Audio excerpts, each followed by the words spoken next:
Okay, while they do that, we're about 20 minutes late, so we are going to start some of the general announcements. How many people have been here before? So that means everybody else is new, is that right? Great, great. Well, I'm glad to see everybody. Of course, this is being recorded. It will be streamed probably in a week or two. Well, upload it to YouTube. We're trying to stream it right now, and I'm kind of going back. And for the streaming people, if we get cut off, I'll try to reboot it and go from there. This will be the Q&A microphone afterward. And just to introduce you to this debate series, this is number 23 or number 24, Dave? 22. It's 22? What happened to yours? I thought we didn't count yours? It wasn't a debate then. It was a discussion, right?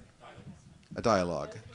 Open forum. Okay, right. Well, this is officially number 22, but we've had more events than 22. This will be debate number 22 on climate change.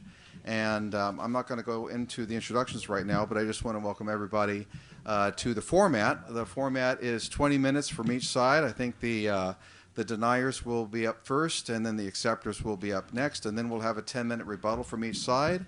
And then the exciting part happens, Q&A. Come right up here, get in line right here, ask any questions that you would like, but try to keep it to a concise question or a comment that they can answer or a comment that they can comment back on. And after that, we're going to have a 5-minute rebuttal from each side. And next, we're going to go down where the real excitement happens, and that's to Norm's, mile north on Beach Boulevard. You're welcome to come down and continue the conversation. That's where we all talk and discuss, and we kind of take over the back room over there. So it's always fun to talk to people and find out different thoughts and might even change opinions or parts of opinions. And that's what this whole, not only the forum where we had last month. Dave, raise your hand. There's so many Daves here, but this Dave right here. Thank you, Dave, by the way, for moderating the last one. You did an excellent job. I saw it on YouTube, part of it at least. And that was a speed discussion. We call it open forum / speed discussion. If you're familiar with speed dating, where you have 2 minutes to impress somebody, you have 1 minute to talk about whatever you'd like to talk about on the subject matter. And did we have a subject matter last time, Dave? What was it? No. It wasn't. It was open forum, meaning no subject matter. But usually we have a subject matter and... If you can ask any question of the other side, what would it be? Excellent, excellent. And we're trying to get off a little bit the atheist, Christian, religion type thing. Just for a moment, we're trying to increase our members and our viewing audience if we start streaming. Thank you, Mike, for getting the upgrade on the DSL or the wireless. That's great. And so we might be diversifying. Dave and I have talked it over. Dave Lehman and I have talked over many, many different subjects. If you're interested in a subject, please come up to one of us and mention what it is that you'd like to talk about. Open forums are always good, but right now we're getting off and getting more into a scientific area, climate change. And before we get into the introductions, I think, who had the... Dave Penrose.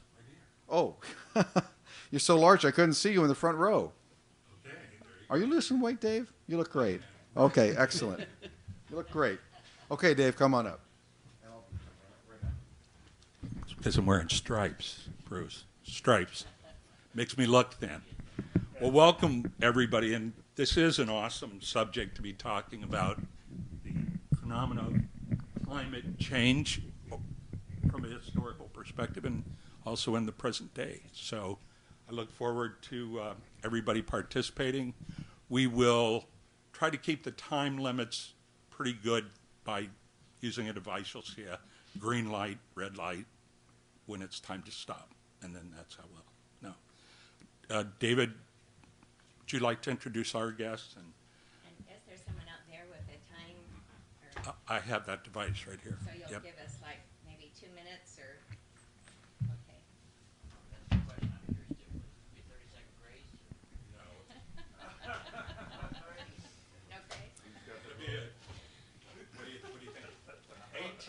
It'll be green, 19 minutes it'll be yellow, 20 minutes it'll be red. Okay. And you have between the two of them, they have 20 minutes. 20 minutes in the opening statement, 20 minutes at the end, and then the questions and answers will be in the middle.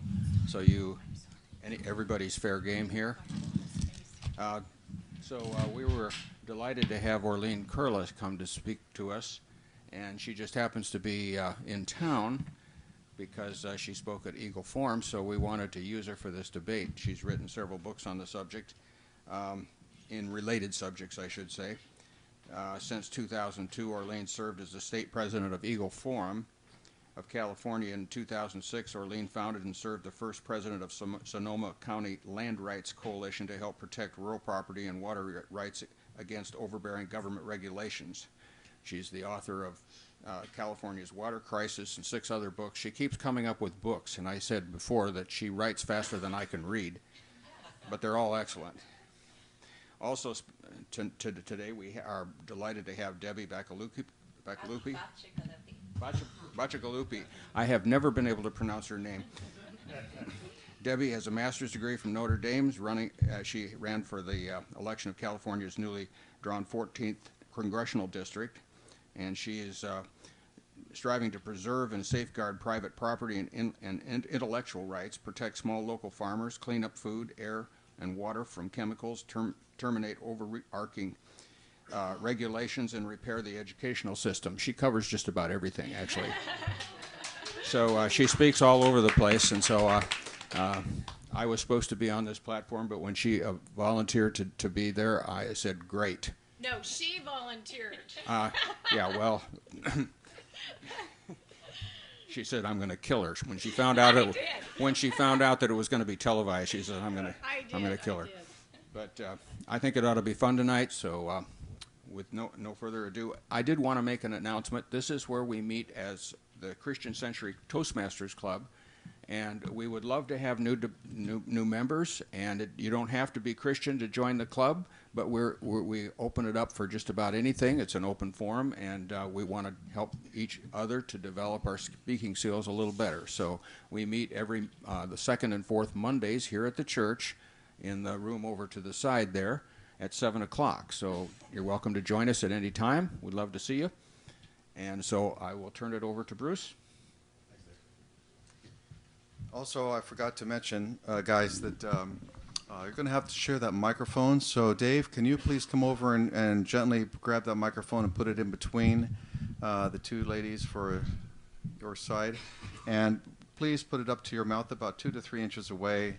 That way we can get it on the speakers and, of course, on the streaming, okay? You're going to have to take that off probably. Okay. We're both live. Yes, we are live. That's right. So, yes, they do have to hold it. That's correct. Unfortunately, we do not have. Mike, do we have an extra table? We don't have a table stand. Next time I'll have to remember to get that. Well, do you want to use this one? Well, borrow we'll have this? to move the boom. Can't we share this one? Okay. First? Yes, you will have to share that one, and they're going to share that one over there. So you're going to share it between the two of you, this one microphone, and between the two of them, that microphone over But they there. don't have a little stand like that. Well, we're working that out right now. It's kind of Okay. Just try to put it down as much as you can there, Mike, too. Looks like you already have it down for the camera angle. And I, of course, have to represent the group that started this with Dave, and that is the Backyard Skeptics group located at backyardskeptics.com. And we are having a conference on April 30th in Fullerton called the Free Thought Alliance Conference with about 16 speakers in one day, which is going to be a jambalaya of speakers, which we're very proud of. I'm going to start introducing the pro side, meaning in the affirmative. And first we have the person that was originally here, Mark. Mark has an addition of Jere. And Jere was a last-minute addition, so it's not on the flyer here. But here we go with Mark. Mark presently works as a volunteer lobbyist for the Climate Change Citizens Climate Lobby, CCL, and is co-founder of the Orange County chapter of CCL. He serves the board of the Banning Ranch Conservatory, which works to save the last 400 acres of open space in the Orange County coast. He's a member of the OC chapter of 350.org, which is related to climate change, and the graduate of Climate Reality Project class of 2013. Now that's the official one, and I'm going to add on to that as well that he goes to Washington and lobbies for climate change, and he has a very unique way of convincing both parties, members of both parties, to sign an agreement for climate change based on free market economy, which is great. It's not a tax, it's a fee. Is that correct? Thank you very much. So if you're anti-tax, there might be 4 fees. and listen, talk to him afterward. That's not exactly what this debate is about, but it's a great idea, and I think that people all over the world are just going to adopt this in other countries. Jere Lips, Dr. Jere Lips, received his PhD at UCLA, where he studied geology, marine biology, and paleontology. He taught at UC Davis for 21 years before moving to Berkeley, where he was the director of the Museum of Paleontology and professor of the Department of Integrated Biology. He worked in Antarctica for 13 years under reef ecosystems and the origin of animals in Russia, which happens to be a great place to find fossils. He also studies the existence of life, and if you didn't hear the word climate or climate change within that, that's what these scientists do. In fact, he studied about the sea level rise at UCLA for some time as well. So if you're involved in any of these earth life sciences, you can be official climate scientists. So welcome, Jere. And with that, we're going to get started, and we're going to come up with Orleans first. Is that correct? Very Yes. good. Did I pronounce that right, Orleans? Yes, very good. Thank okay. you. Can you hear me?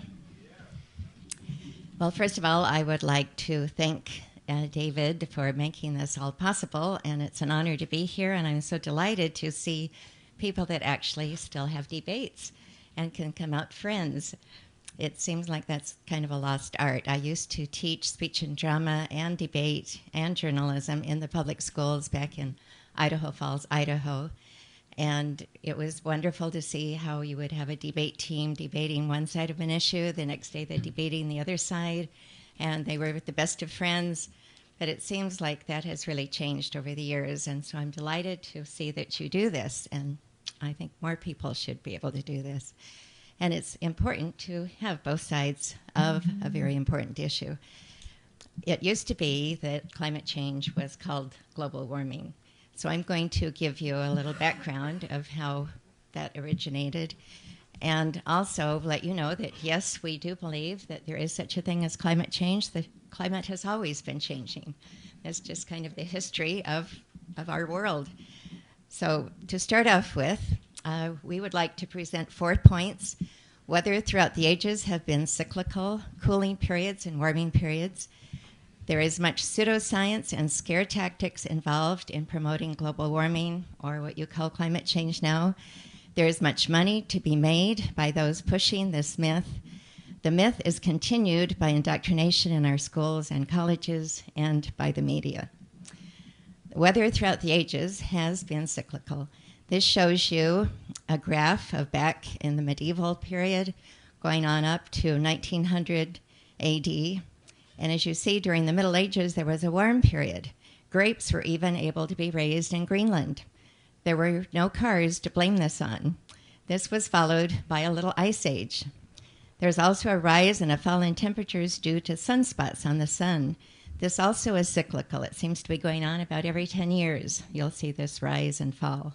This shows the snow that's always over Mount Shasta, and usually it stays there year-round. Much pseudoscience. At first, it was global cooling.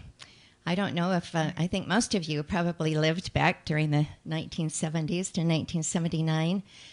Just about every major magazine, newspaper, including some of the major ones like New York Times, Newsweek, LA Times, even the Christian Science Monitor, were all talking and writing about global cooling. This went on from 1970 to 1979. There were over 90 articles that appeared during that time, and they were saying such things as our world was getting colder and we should be expecting a new global ice age. This shows the cover of Time magazine, the big freeze, this man all covered, ready for a deep freeze. And what reason were they saying this was happening? The same reason they're saying that global warming then later happened and what you call climate change now. It was pollution, smog, oil spills, because mankind has been polluting the atmosphere and the planet for a very long time. That's a direct quote. Well, they obviously didn't get a lot of mileage with that, so they were quiet for a while. And then suddenly, in the 1990s, it became global warming. And again, the emissions were still the enemy. there's many more benefits possible now through global warming. And we'll be talking about some of those. There's a lot of money and power and control involved in this. And Debbie will be talking more about the control and the power part. She'll also be talking about how the United Nations is very much a part of this. And I'm going to let you know about some of the other parts. There's a huge amount of money involved. It's a big cash cow.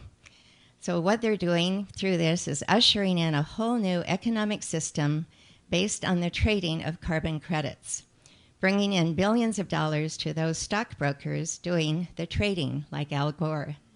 The ultimate goal is to have a carbon tax that all nations will have to pay to the United Nations. So you see, there are lots of greenbacks involved in this green movement. And I'm now going to let you know about some of that, went the wrong direction, much money made by the enormous fees, regulations, and the carbon credit trading. How many of you are familiar with carbon credit trading, otherwise known as cap and trade? Well, most Californians have at least heard something about this because this is where it originated. What is it exactly? It's really, another name for it is CO2, carbon dioxide pollution credit trading. Air quality goals are set for a certain area, such as California, and for specific sources of air pollution, such as electrical power plants, factories, waste incinerary facilities, cars, trucks, even farms, because those poor little cows are giving off methane. I remember I attended my first year of college at Utah State University, and I thought that was a really good common sense university. Later on, they were putting a kind of a diaper on the cows to test how much methane was coming out of these poor little cows. I thought, wow, even Utah is beginning to go a little bit off balanced in this whole process of trying to test how much is coming out, how much methane, how much CO2. So what happens then, they are then capped at a certain number of allowances, which represents the amount of pollutants that the facility is allowed. So the factory, whatever is giving off these emissions, is allowed a certain amount of pollutants. And if they exceed that, then they now have to do something to make up for that. Facilities that come in under that limit because of the pollution control systems can then sell or trade their surplus credits to other facilities and organizations in this open carbon exchange trade market. And this originated in California because California, back in 2006, passed something called AB 32, which essentially made it so that California, all on her own, would now start going along with the Kyoto Protocol that the rest of our nation said no to. So California thought, well, we'll be able to change the world because California is going to now cut our emissions to fit this 2020 level that the rest of the world was supposed to be doing, which was kind of very arrogant on California's part because, of course, that's not going to make any big difference.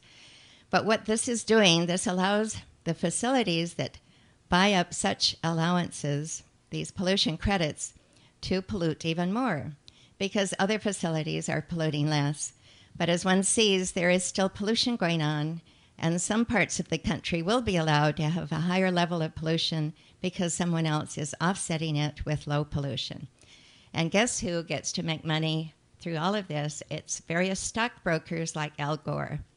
And this is the pollution credit trading that is going on. In my book that I wrote about smart meters, I have a large section in this also about this carbon credit trading because Al Gore has kind of a web. And there are 8 different companies that he is associated with that all have something to do with energy production and cap and trade. And whenever there is any cap and trade going on, all this money comes to him as a stockbroker for this trading. So you can see why he has to keep the global warming myth going on because this is of huge benefit to him and to other people who are benefiting from it as well. So Cap and Trade is helping to fund Jerry Brown's high-speed rail. I don't know if you knew that. Much funding for this is coming from Cap and Trade, including this is why Governor Brown and his supporters must keep the myth of global warming going on as well, because of these greenhouse gas emissions and the trading, so they will be able to get their money coming in. And right now it is something like 13 billion that's coming from Cap and Trade. And all the other money that's coming in also has something to do with cars and emissions. So, of course, they love to keep all of these fees and fines and vehicle license fees, because that gives a huge amount of money coming in as well. And then my fourth point that I wanted to talk about as a former school teacher is the myth of continued indoctrination in our schools and colleges and by the media. So global warming is being taught in every subject, including math, art, English, subjects that have nothing to do with science. And I'll tell you more about my personal experience with this if there's time later, because I think I now need to share my time with Debbie. But I just wanted to end with this statement by Edward L. Bernays. He was the nephew of Sigmund Freud, and he was really known as the father of public relations because he knows exactly how to best indoctrinate either a group of school children or a nation. And this was a statement he said: "Those who manipulate this unseen mechanism of society constitute an invisible government which is the true ruling power of our country. Our minds are molded, our tastes are formed, our ideas are suggested largely by men we have never heard of." And this is really what is behind the indoctrination in our schools, promoting this continual fear tactics of global warming. And you'll see this throughout our universities as well. So now I will give Debbie some time. Can you lift this up, please? Maybe it's fine. Maybe it's fine. My other occupation is, besides going around the country and mostly the western United States, to speak about climate change and global warming and cap and trade, is I am also a cattle rancher's daughter. So being a cattle rancher's daughter, having people blame our cows on global warming is obviously a big issue for us cattle ranchers. And before I get too much into the details here, I just want to let you guys know that everything in this room, so if you're going to attack cows, the two things that are being attacked under global warming and climate change for greenhouse gases is one, methane gas, and the other is fossil fuel or petroleum. Everything in this room, everything you touch, the way you got here, what car you drove in, whether it's a smart car or an electric car. If you rode a bike, you rode on asphalt, tires, all those things are livestock byproducts as well as fossil fuel. So if you're going to attack the two things that provide you the most products on Earth, I would, just think about that. If you are a vegan in the 21st century, you cannot be a vegan in the 21st century. You may not eat meat, but you are consuming it in that you are using it. The United Nations IPCC, the International Panel on Climate Change, is under big, not threat, but people question their credibility. First of all, the IPCC, out of all their panel, has hardly any climatologist scientist. They have engineers, they have a railroad. The one who, the IPCC director was a railroad engineer. So first of all, by the way, I went to the United Nations Paris Conference. I went to the United Nations 2012 Sustainable Development Conference when I was running for Congress in Rio. And so I saw firsthand how the United Nations, which is pushing, which is leading, the leading charge. We keep going back to the IPC says this and the IPC says that. The science is settled. Science is never, ever settled. The second that science is settled is the second we give up on science. Because science is always changing. The earth is always changing. You've got metamorphosis. You've got rivers changing. The temperature change. Life is always changing, and we hear that all the time. Things always change. So anyway, the United Nations IPCC is under, discrimination here because of many of the what other scientists say they have lied. So when I was in Paris, I talked to many of the scientists that you now hear of, like Patrick Moore, who used to be one of the co-founders of Greenpeace. You know why he quit Greenpeace? He quit Greenpeace because under this whole climate change debate, climate change forgets about the people. In fact, it puts people last. That's not why he created Greenpeace. Greenpeace was about the environment, but the peace was about the people. So I got to spend a lot of time with Patrick Moore, with Willie Soon, who is an astrophysicist. He studies the sun. I got to spend some time with Dr. Jere, who wrote this book called United Nations Climate Liars. I asked him, why did you write this book? He said, because they're liars.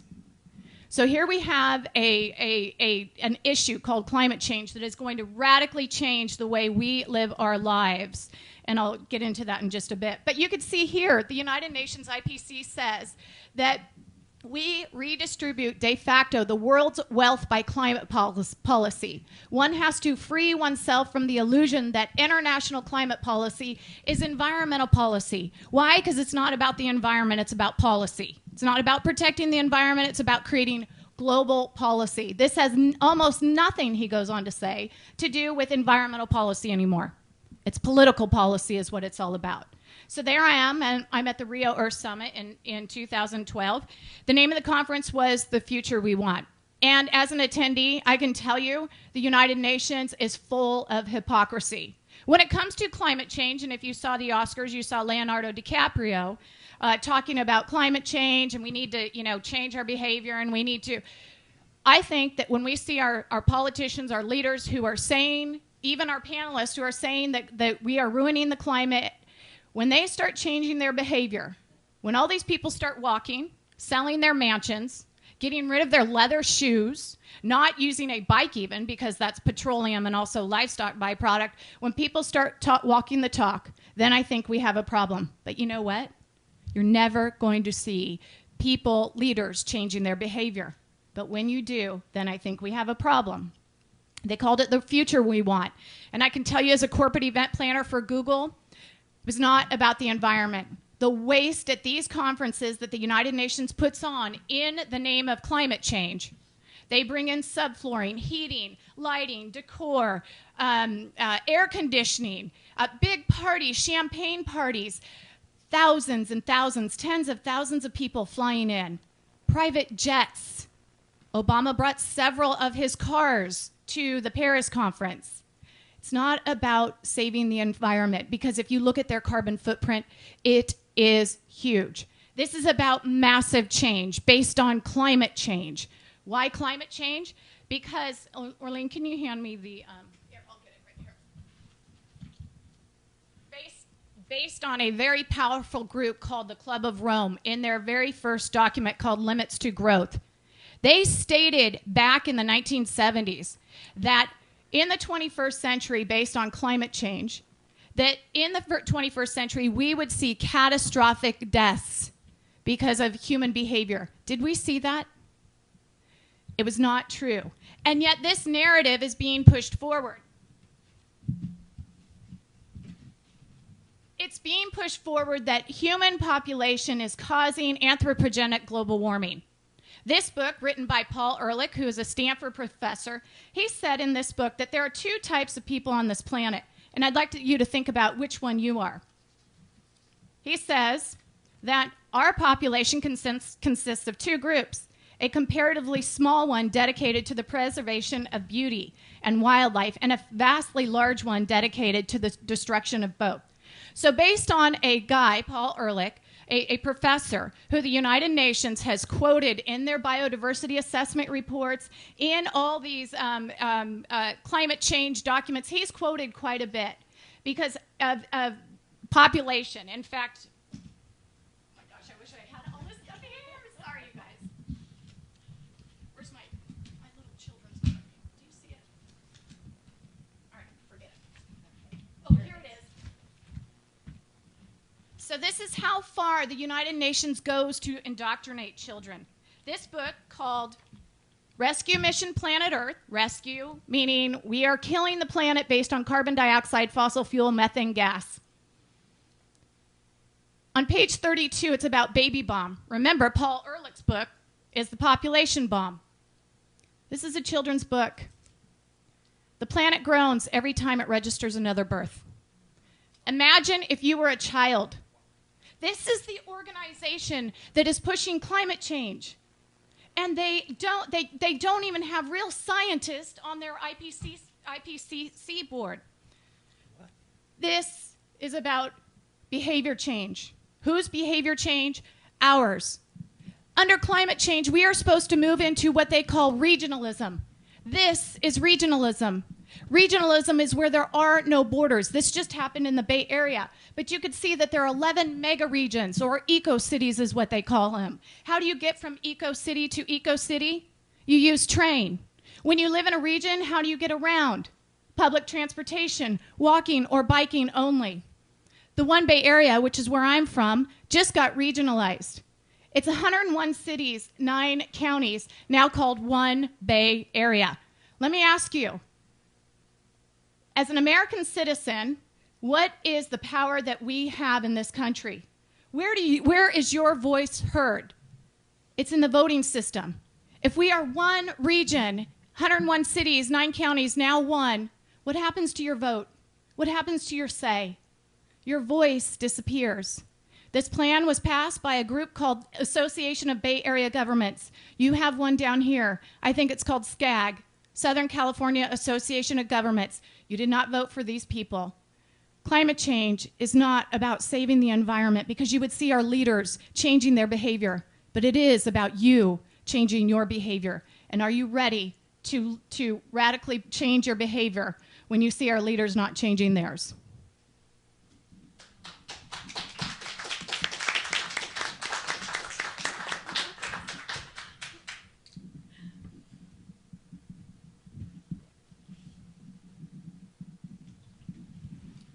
Thank you. And now we're going to start with Mark Tabbert. Mark Tabbert. Thank you. Thank you, Bruce.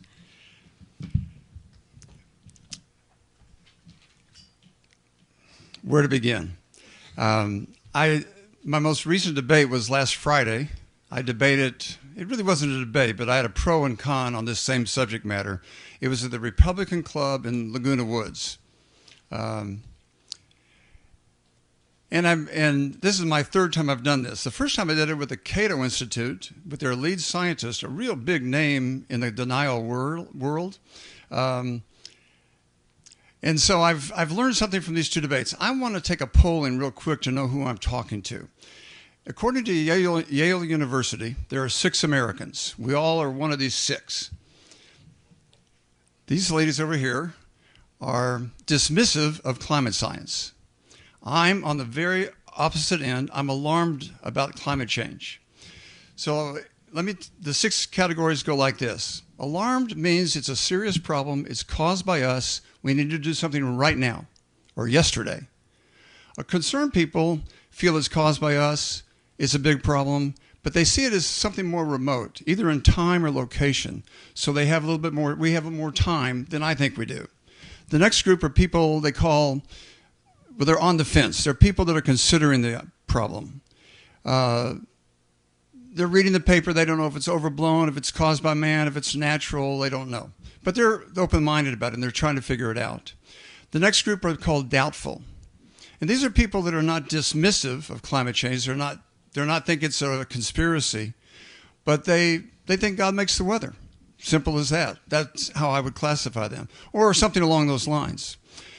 There's one other group, a real small group, that are disengaged. Now, I'd like to take a poll, and I'm going to go around the room. I'm not going to take names. Are there any other people like me that are alarmed? Few. Are there people that are concerned? Are there people that are on the fence that are thinking about it? Are there people that are, no one here is disengaged. I'm not going to go through that one. Are there people that are doubtful?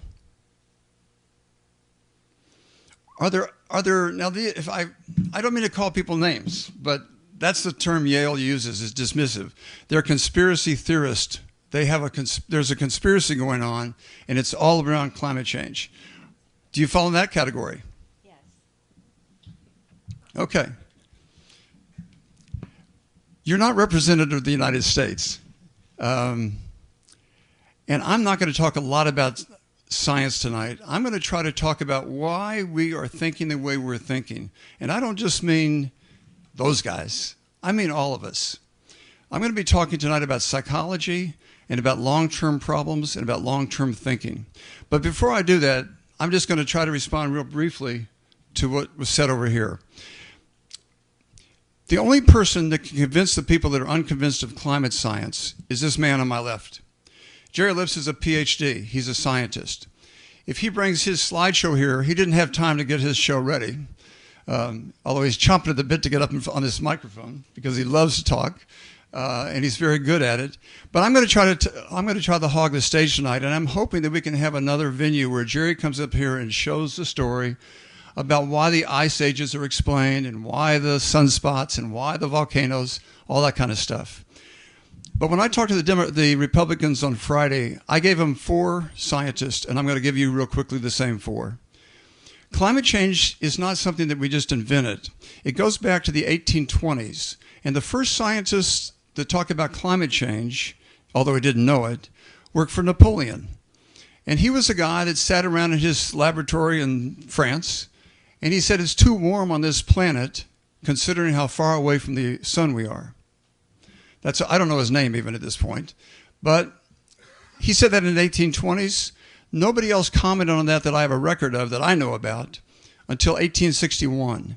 And another scientist, I believe in the Great Britain area, he might have been Ireland, Scotland, London, he was somewhere in that area. He came out and he said, he started studying the atmosphere and why it was, he thought the atmosphere protected us. And he thought, how does that happen? And at first he thought it was water vapor, and he studied water vapor. He invented a machine that could measure the makeup of the atmosphere in 1861. We're fighting the Civil War, and this guy's over there inventing a machine that can measure how much in the million parts like they do today. His machine is basically still used today. There's probably more advanced with computers and stuff, but it's still available. So he said it was carbon dioxide, CO2, that was warming, acting as a blanket on the planet.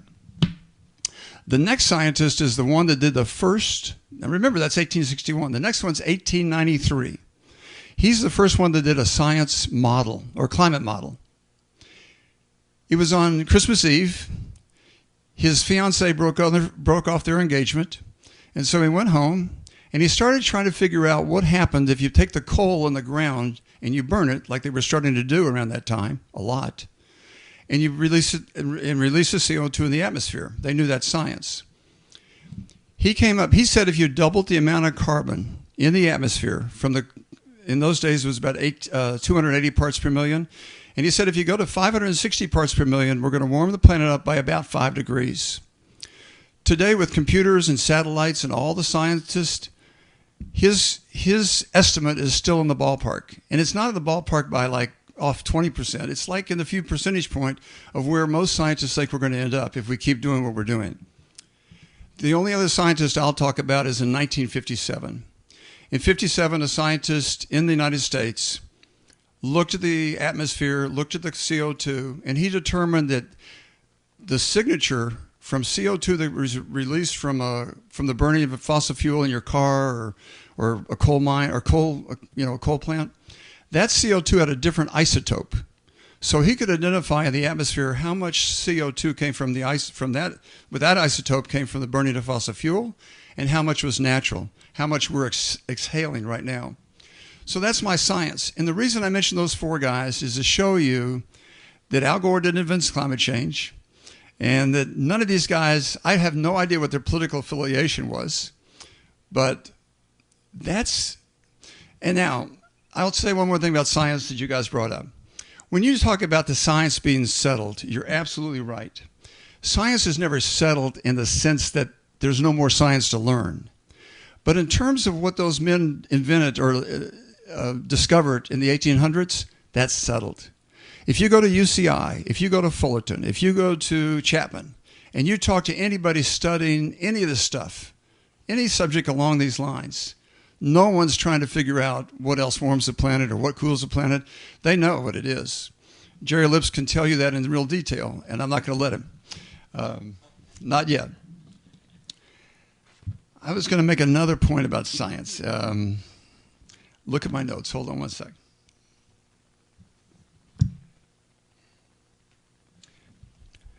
You cannot debate science.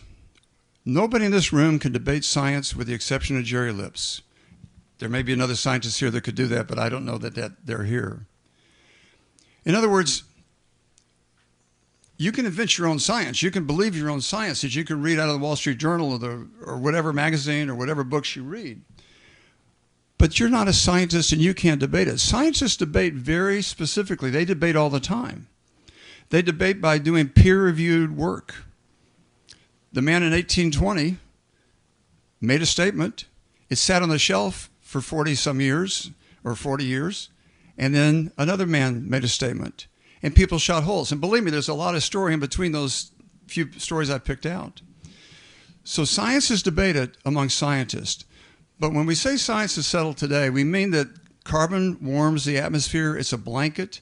And we've added to that blanket much, much faster than mankind has ever experienced. Probably in the history of the world, it's warmed that quickly.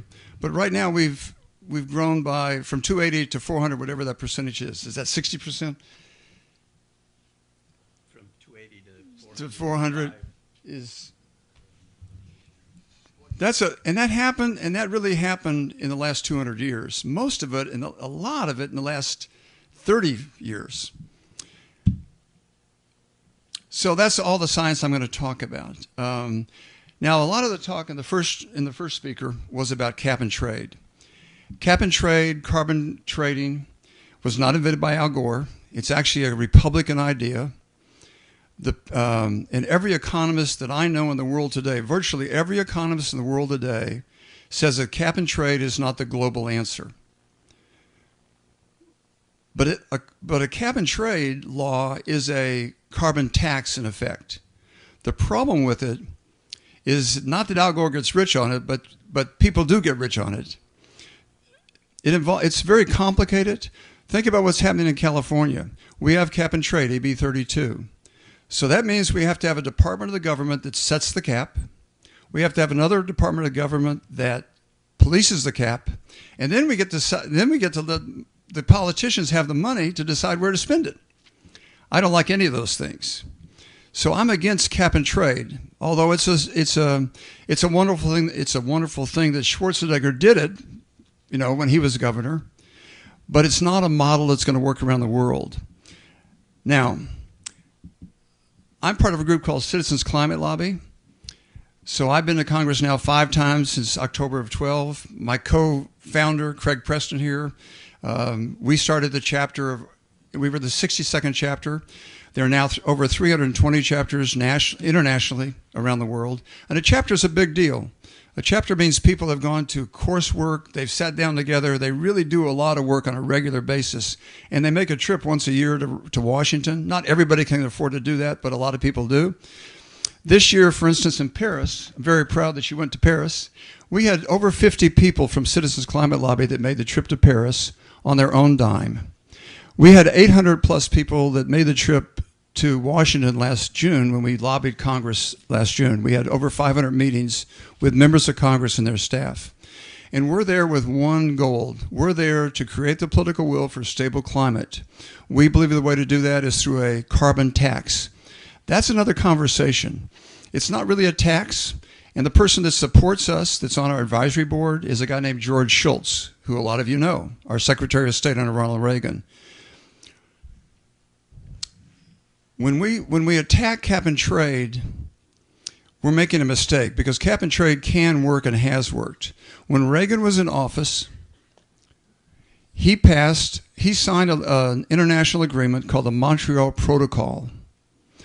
And Reagan said at the time, he knew there was an ozone hole growing in the atmosphere. Everybody was telling him that. And he didn't know exactly what to do about it. The scientists were telling him to do this, to start a cap and trade system with the polluters. The industry was saying, no, we can't do that because it's going to cost us too much money. In the end, Reagan signed the Montreal Protocol, and the scientists were right, and we reduced the amount of pollutants going in the atmosphere, hydrofluorocarbons, I think they're called, and the ozone hole stopped growing and is actually starting to shrink now. So that's an example when cap and trade can be used. And I always say cap and trade is my second favorite solution. There are only 4 solutions the government has. They can do subsidies, they can do EPA command and control regulations, they can do cap and trade, or they can do a straight-on carbon tax or carbon fee and dividend. And by the way, the fee and dividend works like this. The fossil fuel company pays the fee at the mine, the well, the port, and all that money goes into our pocket on a per capita basis. So everybody in this room and Bill Gates and Warren Buffett, we all get the same dividend. Interestingly enough, poor people and middle-class people do not burn very much carbon. And the fact of the matter is we don't know where our carbon is burnt. We don't know where it's coming from. Only 36% of our carbon footprint is in the things, the lights, the heating and cooling, and the gasoline in your car. The other 64% of our carbon footprint is in things we buy. So it so happens that poor people are carbon virtuous. They don't burn much carbon because they don't have much money. The richest people in the world, like we described here, that fly their, Obama has to fly his special car to France, just like George Bush did, I'm sure. Those guys burn huge amounts of carbon, and so does the military. I want to make one more point about science, and then I'm going to move to psychology. How much time do I have? For your team, you have 6 minutes. 6 minutes, perfect. For both of them. Listen, Just 2 minutes. what's that? Leave me 2 minutes. I'll cover all the science. Everything I say about science, Jere Lips would support, maybe not exactly how I say it. I might not say it exactly as a scientist says it. But when Jere speaks it, he's speaking it just as if the American Academy of Science was saying it. Jere's on the board of the American Academy for the Advancement of Science. He's an officer. Every scientific organization in the world agrees with Jere's science. Everybody. Now, don't get me wrong. There are individuals that write books about liars and the IPC. There are always individuals. If you go around and you ask people if I should put eardrops in my children's ears to fight infection, I'm sure you can find a doctor that say no. Pray to Jesus. But if you're going to get cancer, if you have cancer, let's talk to cancer doctors. This is our cancer doctor on climate change. Now, I was going to talk a lot about psychology, and I'm running out of time, and I don't want to give... I promise after I finish today, I'm going to turn it over to Craig and to Jere. But I'm a book salesman. I've sold nearly 300 copies of this book. I order them wholesale, and I sell them for break even. So it's a $15 plus tax at the bookstore. I sell it for $10. I just brought 3 copies tonight if you want to read something like that. Earth by Bill McKibben. It's all footnoted. It's all science. It's a 2009 book. The only mistakes in here are the fact things are happening faster than science thought it would happen. But these are the most enlightening books for me in the work I've done for 3+ years now. We are not good at dealing with long-term problems. And there's a raft of reasons. I'm going to try to touch on them real fast. Well, one is don't even think about it. And the other one is how culture shapes your the climate change debate. The man I was up against the other day on Friday, awesome, and a CEO of an $18 billion bank, but a risk taker. a very successful man, a risk taker, much more likely not to believe in climate change. If I had a young mother, much more likely to believe in climate change. There's all sorts of personality quirks about that kind of statement. Okay, I'm going to read these. The reason climate change is difficult is because it lacks an identifiable enemy. It's slow-moving, it's complex, it does not feel dangerous. It lacks salience. We don't feel it right now. It's not here. It's somewhere else. It demands a short-term bit of action for a long-term benefit. It has an unengaging timeline. There are no clear deadlines, no single cause, no single location, no identifiable enemy. It's open to multiple meanings and interpretations. It seems uncertain and contested. We can believe what we want to believe about it. It has become an out-of-bounds topic. The problem and solutions are not discussed. There is a socially constructed silence. If you, like me, raise the subject of climate change at a cocktail party, they'll quickly shut you down and you'll walk away. You won't be a popular guy. So what are the human tendencies? And then I'll be finished. We all have strong reasons to ignore because we all contribute. That's how we think. Because we've been taught that by the green lobby, which is a mistake. We don't feel the threat. We're very easy to respond if a tiger jumps out of the weeds at us. But if we're... Okay. I'm getting a lot of people that are getting upset with me. Jere, say something.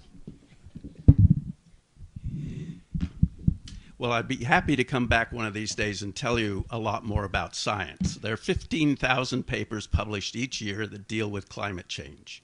Climate change, if you look up just those words, goes back to 1900 at least, and there were 168,280 papers with those words in the title. Global warming has about 45,000 words in the title. Let me just say that the overwhelming evidence is that the emission of CO2 in particular and methane to some extent are the drivers of climate change. And you can call it climate change as we have for decades. When I first learned about the climate changing, we called it climate change, and then we started calling it global warming because the change was towards warming. So most of what I've heard here tonight, I could go through and rebut the medieval warm period, the Little Ice Age. I can't rebut the control and power and the cash cow, although I wish I was one of those guys on that cash cow or the power trip. I've been doing climate change since mid-1960s, and I haven't earned a dime that I can think of from it, but I've had a lot of fun exploring it in science. Let me just say, there are a couple of things. Willie Soon, the astrophysicist, I've heard him give a talk. He says that the sun is changing and therefore emitting more heat, therefore it's getting warmer. That's not true. There is no data that supports that. However, there may be a reason that he says that, and it's that he's been paid over $1 million by various sources, the Heartland Institute, other places that are supported by that. So that is a bias that he may be taking to his advantage, and he's obviously on the cash cow thing. And I have to say that, did I hear you, Debbie, say correctly that there are no scientists on the IPCC? No, I didn't say that. I thought you said something like that. They have few scientists. If I said they don't have any, they have few scientists. Well, it is a mixture of scientists, politicians, business, a lot of things. The people who are impacted by climate change in one direction or another. I personally know many scientists who are part of that. In fact, but they're not on the panel. They may be hired, but they're not on the panel. No, they're on the panel. He has to talk right now. Well, his minutes are up, actually. By how many minutes? Go on to the... He's way over. He is way over. If I have to pause to correct, hold on. If I have to pause to correct, both sides have already gone over. However, he's entitled to at least another 60 seconds. Miss and that will, for both sides. Well, let's Both cut the sides will have science off. both sides will have time deducted from their. We don't want to know remaining 20 minutes anything. at the end. So So I am that let's way. go ahead and conclude this right now. So I'll give them 30 more seconds, and then we can go into your rebuttal. Okay? Is that fair? Okay. Okay, so we know that that the science shows that the climate is really changing. It's CO2 driven for the most part, and we test hypotheses by getting data that either support them or deny them or disprove them. So far, every hypothesis related to global warming or climate change in general has been tested multiple times, and most of them have passed. There are only 3 ways to deal with this global warming. One is to control or stop emissions. That's what MARC stands for. The other is to adapt to it in some way, not necessarily the way these ladies have said, but in some way. And the third way is to sequester CO2 in particular from the atmosphere. If we can do those things, we can get back to the kind of life that we've had, well, back in the 1950s. Okay, Debbie, I think we're into your rebuttal. Is that right? And we have 10 minutes. Do we have a clock on that? Yep. Okay. And so each of us have 5 minutes to have. All right. Well, thank you very much. I've learned a lot from both of you. I would just like to say that when you hear scientists speak about the actual, what is in our atmosphere, the amount of CO2 is actually 0.02. Most of what's in our atmosphere is water vapor. And when I was a little girl growing up and when I taught biology in the public schools, we taught that more CO2 makes for a greener planet because it's all of the vegetation that takes in the CO2, or it gives out, they take in CO2, give out oxygen, and then that makes it also a healthier planet for us because we breathe oxygen. That's why it's nice to have lots of plants inside your home. And suddenly now CO2 is labeled as a pollutant, something harmful, dangerous. Personally, I would love more CO2. We would have a greener planet. And that's how it has always been taught in the public schools until suddenly now CO2 is this dangerous, evil thing. But it is still only 0.02 of the entire atmosphere. Most of the atmosphere is water vapor and all sorts of other elements in the atmosphere. I had a really good friend. His name is Jim Moore. He was a geologist, and he had a master's in geology. His job was to help discover oil wells in Texas. And then these oil wells kind of dried up. But he said many years later, oil had come back into the wells. And his belief was oil is not a fossil fuel. It's not only just created by dinosaurs, ancient dead dinosaurs, but it is really part of the Earth's core. And the Earth periodically replenishes it, and more oil is created. Otherwise, this oil would not be coming back into these oil wells that once were dry in Texas. He also told me that as far as he's concerned, all scientists now are political scientists. He said before a scientist can be hired at a university, he must first be able to go along with the politically correct teaching of that university. Otherwise, he will not be hired. That's why we see so much of this being taught in our universities by professors that maybe have had to swallow what they really believe, be willing to go along with this, or they could not have their job. And as far as all scientists agreeing with Jere, even though Jere's a very charming person, and I'm sure he's very convincing, there was actually 132,000 scientists who signed a petition that a physicist, Art Thompson, did. He's from Oregon.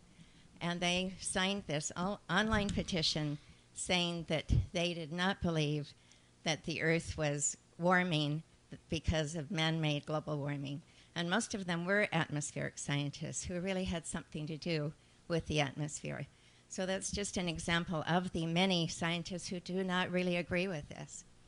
And I will now give time to Debbie. Well, if I can find so this is Paris right here. This is the Paris conference, and you can see at this, this is the public area, and what I'm showing here is really all the waste and byproducts from a conference that is supposed to be about climate change and global warming. This is a tree. Well, there's Arnold Schwarzenegger. He flew over there to talk about carbon dioxide and how we're destroying the planet. Then they brought in people from New Zealand to, perform all kinds of different dances. They had champagne, like I mentioned earlier. There's Christopher Lord Monckton. I got to spend some time with him. Then, you could sit around and you could charge your phone, or you can make a lemonade by riding a bike. Here's the youth talking about a global carbon tax.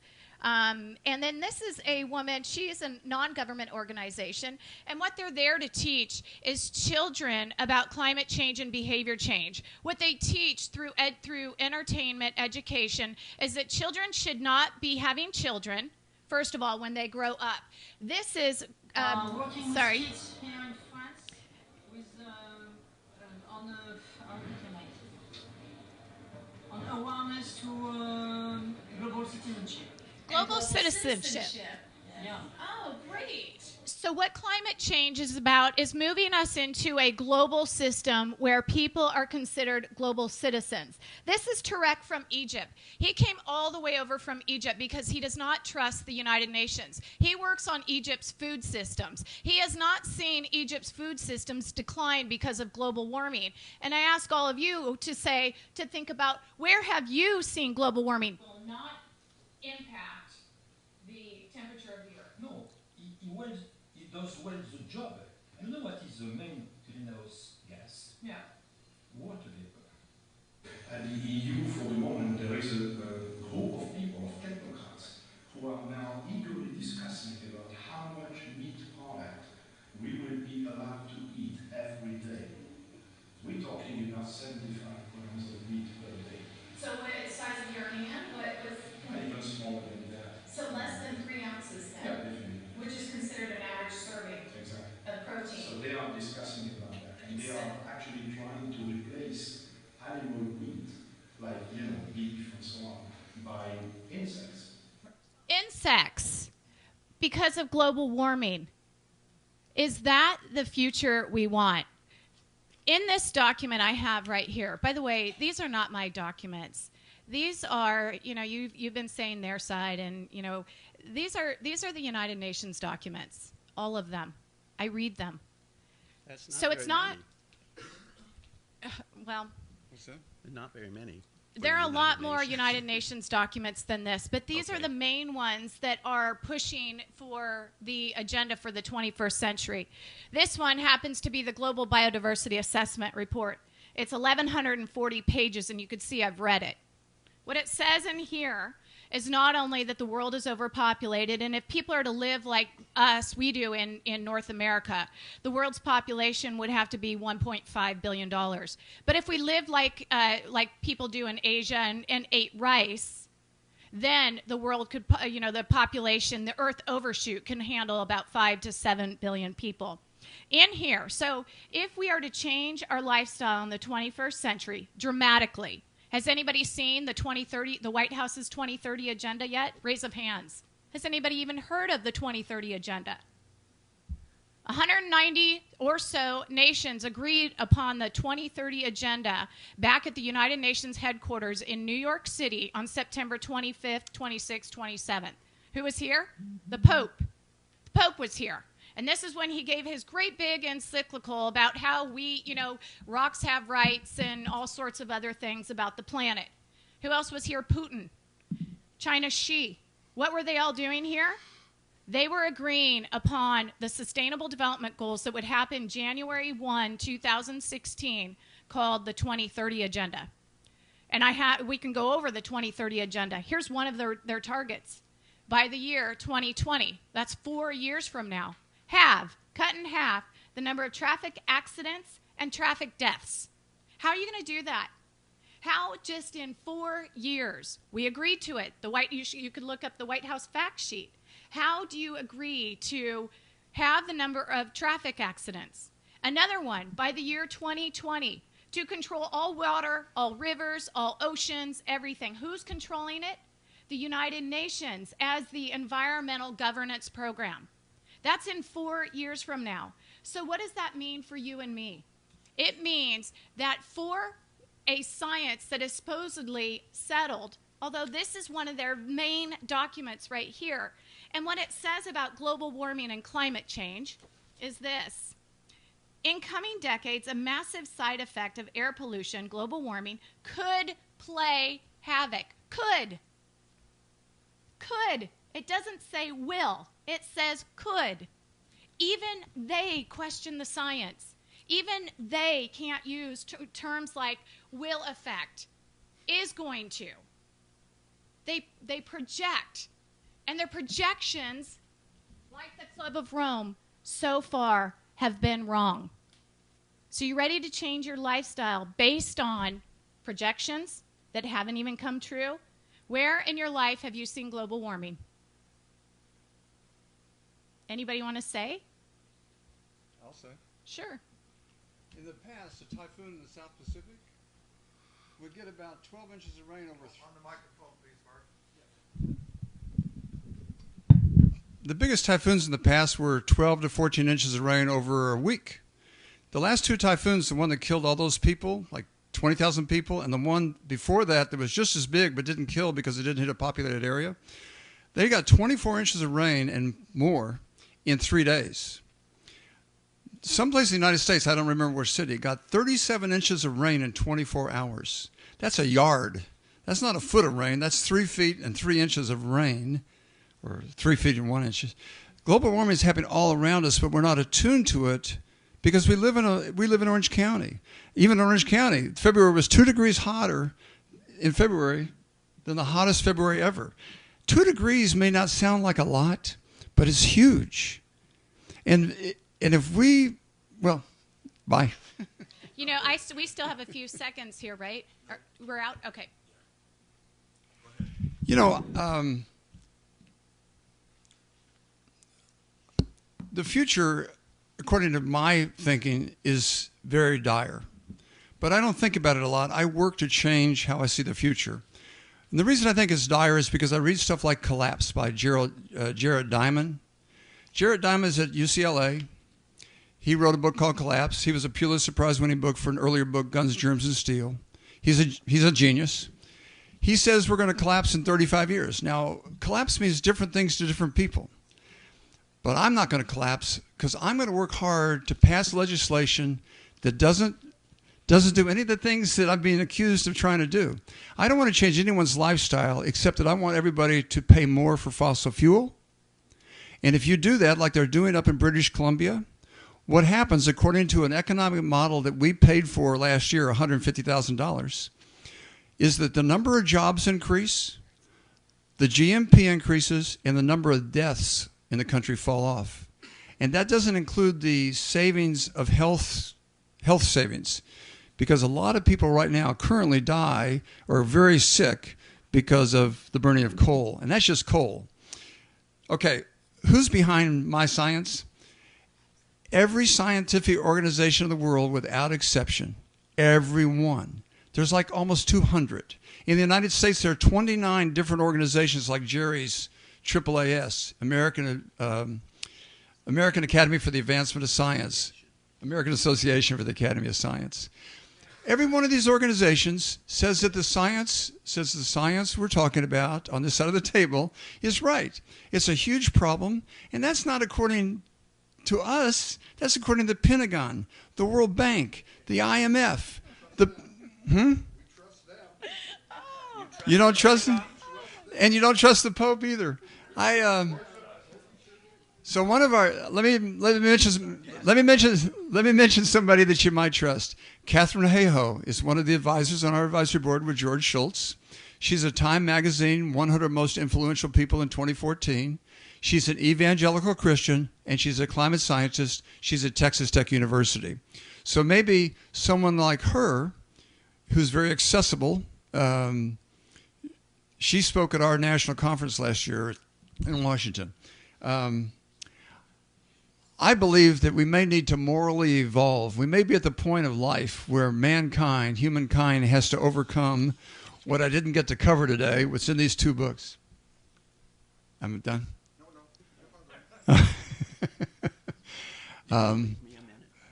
I'll get, well, you know, to discredit the document because it says could, if someone said to you, your children could face havoc, could save havoc, you know, if we keep doing something, wouldn't you notice that? You know, if somebody was saying you could face havoc, havoc's that's a big word. You know, when the Pentagon says it's the biggest threat to national security, that's the Pentagon. We have an admiral, a retired admiral on our board, on our advisory board. If you look at Citizens Climate Lobby, and you look at the advisors that we're able to attract, then I think maybe we should get, you know, I'm hoping those are allies that you might be able to relate to. They come from all walks of life, some very accomplished people.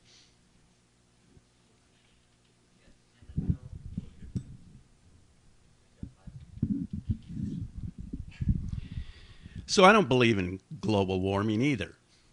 I accept it because that's what the data show. Absolutely, the data show that. There's more CO2 in the atmosphere, 0.04, not 0.02, today than there was in the past. It's actually 405 parts per million, and that's a lot. We haven't had that kind of thing in the atmosphere since about 3 million years ago or so. It never got that high during the warm interglacial periods. It got to 280 parts per million. And that was not because new emissions were being added to the atmosphere. That was because of the fluctuating temperature due to the position of the Earth relative to the sun. So that when it warmed, more CO2 came out of the ocean, came out of the marshes. When it cooled, it went back into the ocean and the marshes. And so it varied between 180 and 280. And it stayed there until the Industrial Revolution, when we started burning coal and later petroleum. And then it's taken off from 280 to now 405, and it's ramping up fast. And we know that it's a greenhouse gas that traps heat in the atmosphere. That's not even a theory. It's more like the law of thermodynamics. So we know that that's happening. And it's been increasing without change, except to ramp up a little bit, since they first started measuring it in ice cores and then in the actual atmosphere on the top of Mauna Loa in 1958. It's gone on up from there. Leave aside the temperature readings because they vary from place to place. Sometimes more heat goes into the ocean, sometimes not. In fact, the medieval warm period was driven by warming in the Atlantic Ocean because of current changes. And it mainly was an Atlantic Ocean phenomenon. It didn't affect us over here very much. We can't even see it in the record clearly. CO2 is not a poisonous gas, and it is beneficial because we breathe it out, plants utilize it, but more CO2 in the atmosphere does not necessarily mean the plants are going to do better. What makes them do better are the nutrients they take up. If those nutrients are not there, CO2 makes no difference whatsoever. Just like when you let your lawn go to hell and it turns green and you throw more fertilizer on it, it goes brown, turns green when you put the fertilizer on it. Oh, this petition of 31,000 scientists. I got that in the mail. That's one of those scientists. At first I thought, wow, this is really something, because one of the articles that they included looked like it was published in the Proceedings of the National Academy of Science. Turned out it was false. It wasn't published there at all. They just made it look that way. There was a big package of stuff, so I read everything. It took me a day to realize that this was a big fraud. I never signed it. I don't know of any legitimate scientists who work in the field that actually signed it. There are a lot of people that signed it with funny names. Some of them you'd even recognize because they're movie stars or famous dogs even that are on that list. So that's and the the Oregon Institute, it consists of Robinson and his 2 sons and 3 other people, 2 of whom are dead, are on the faculty. It's not a legitimate outfit. So what Debbie and Orleans have been talking about mainly here are adaptations to dealing with a global warming phenomenon, and they have chosen to look at those adaptations in a particular way. We can look at them in a lot of other ways. There are plenty of other ways to deal with all these problems. One of them would be to invent new things, to increase the non-polluting, if you want to call it polluting, ways of generating energy. So there are alternative ways to deal with it. And the only way we'll be able to make our way through these alternatives is to know the science well enough to be able to make judgments. That's what we do with scientific hypotheses. Even when we don't know the true answer, we go with the scientific hypothesis that is best supported because you really don't have any other choice.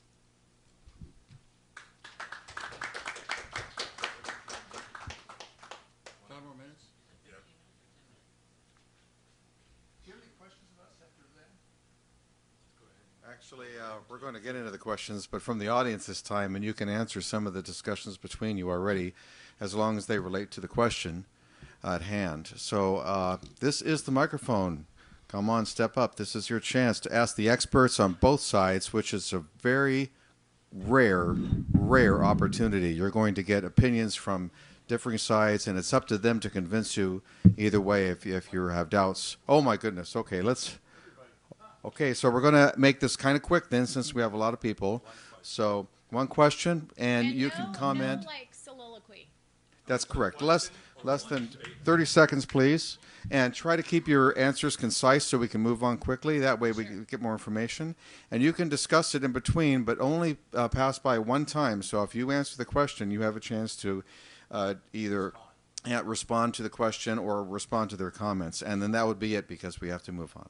Here we go. And say your name, please, when you enter the microphone. Hi, Bill Morgan. I have a question for Jere, and I'm one of the undecideds, but I love science and I love data. The only data I heard was the CO2 is increasing, but did that also result in the 70s being colder, like they said?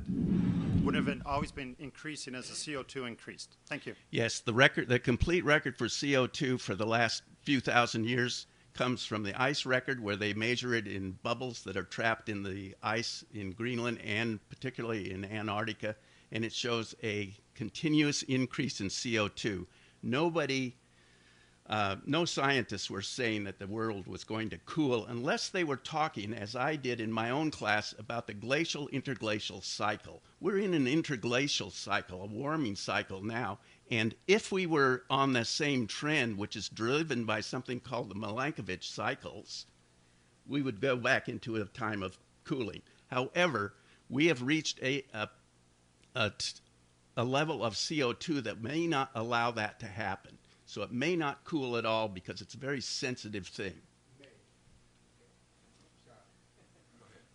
Wait a minute, I got to find out what you mean by a caustic comment like may. It's not caustic. I'm actually kind of following up on what she said about how it's ambivalent.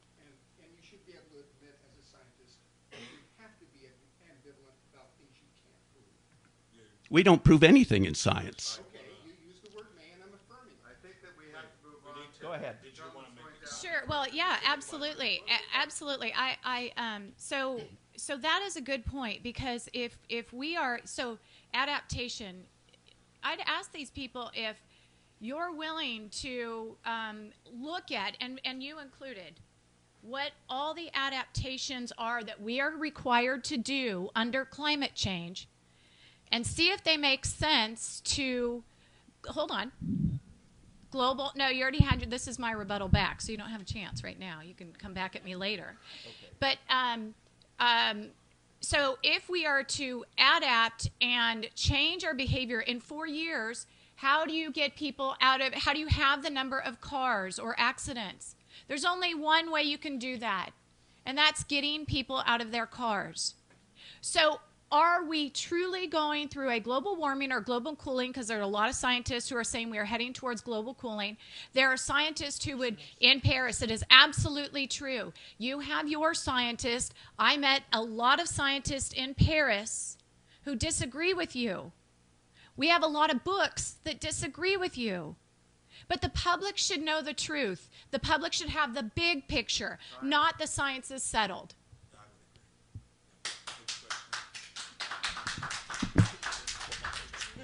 Name's Eric Hamill.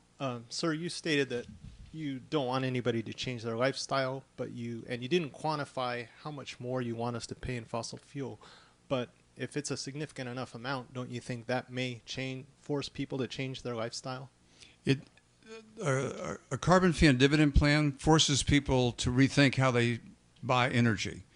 What happened in British Columbia is it started at $15 a ton and it increased $10 a year for so many years.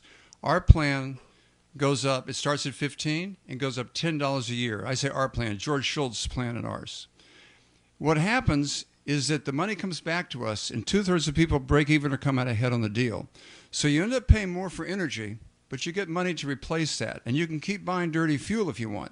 But what happened in British Columbia is emissions started falling because people made choices. When they built a house, they looked at the energy profile closer. When they bought a car, they didn't buy maybe a bigger car. So they make choices.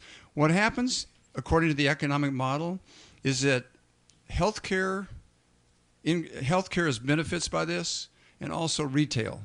When people get extra money in their pocket, they can go to the doctor more easily. They couldn't afford it before, but now they can. Or they have stuff they want to buy and they go buy it. But they don't keep buying the same old dirty fuel. And the big thing that Jere touched on, according to people at Stanford and UC Davis, we can be off fossil fuel. We can be off fossil fuel by 2050. But that's with current technology. If you give every entrepreneur and every inventor and every innovator a message that next year the price of fuel is going to keep rising, you drive a lot of change that we can't see. So we think we can get off fossil fuel quicker than that. Remember, 1 minute show. And then, listen, and that's a whole presentation. You know, we could do a presentation on that. I would just like to add, Wyoming is a state that still has coal mines. And when you realize how beneficial coal has been over the years to save lives, one of the reasons why we have had a high standard of living is because of coal. Coal fueled our trains at first, and the public. That's right. China's using coal. For them to say that we have to get rid of all of our fossil fuels, this is absolutely absurd. And also to lower our carbon footprint to zero, which is essentially what they would like by 2050, the only way that can happen is by getting rid of our population. We breathe out CO2. There's a young girl in England who had her tubes tied because she did not want to ever bring a child into this world that would have to give more carbon into the atmosphere. And this is how far-fetched this has gotten in our public schools, and our children are being indoctrinated into these radical ideas that are just ridiculous. And okay. Well, I'd like to begin by apologizing for not having a PhD in science, but as a political science student, I find this discussion very interesting. And, Vincent Wetzel. And based off of my own, readings of carbon, isotopes and so on, I find it to be junk science. But I wanted to ask you, based off of something that I was reading by Bjorn Lomborg, who's a Scandinavian climate scientist, he basically affirms the belief that global warming is actually something that exists.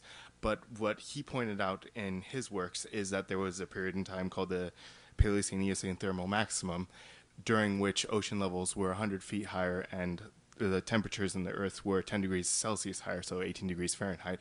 My question to you is, based off of that, what does it matter? Because the IPCC says that we're not going to get anywhere close to that, so is it really that big of a deal that we're experiencing this little blip of global warming? Well, I'm trying to remember what they estimated the content of the atmosphere in CO2 was during the Paleocene-Eocene thermal maximum. That was a very warm period. It seems to be related to a sudden release of methane, which is released from the seafloor when temperatures warm or the pressure declines as sea level lowers. Because methane freezes, the methane molecules are trapped in amongst water. It's called methane clathrate.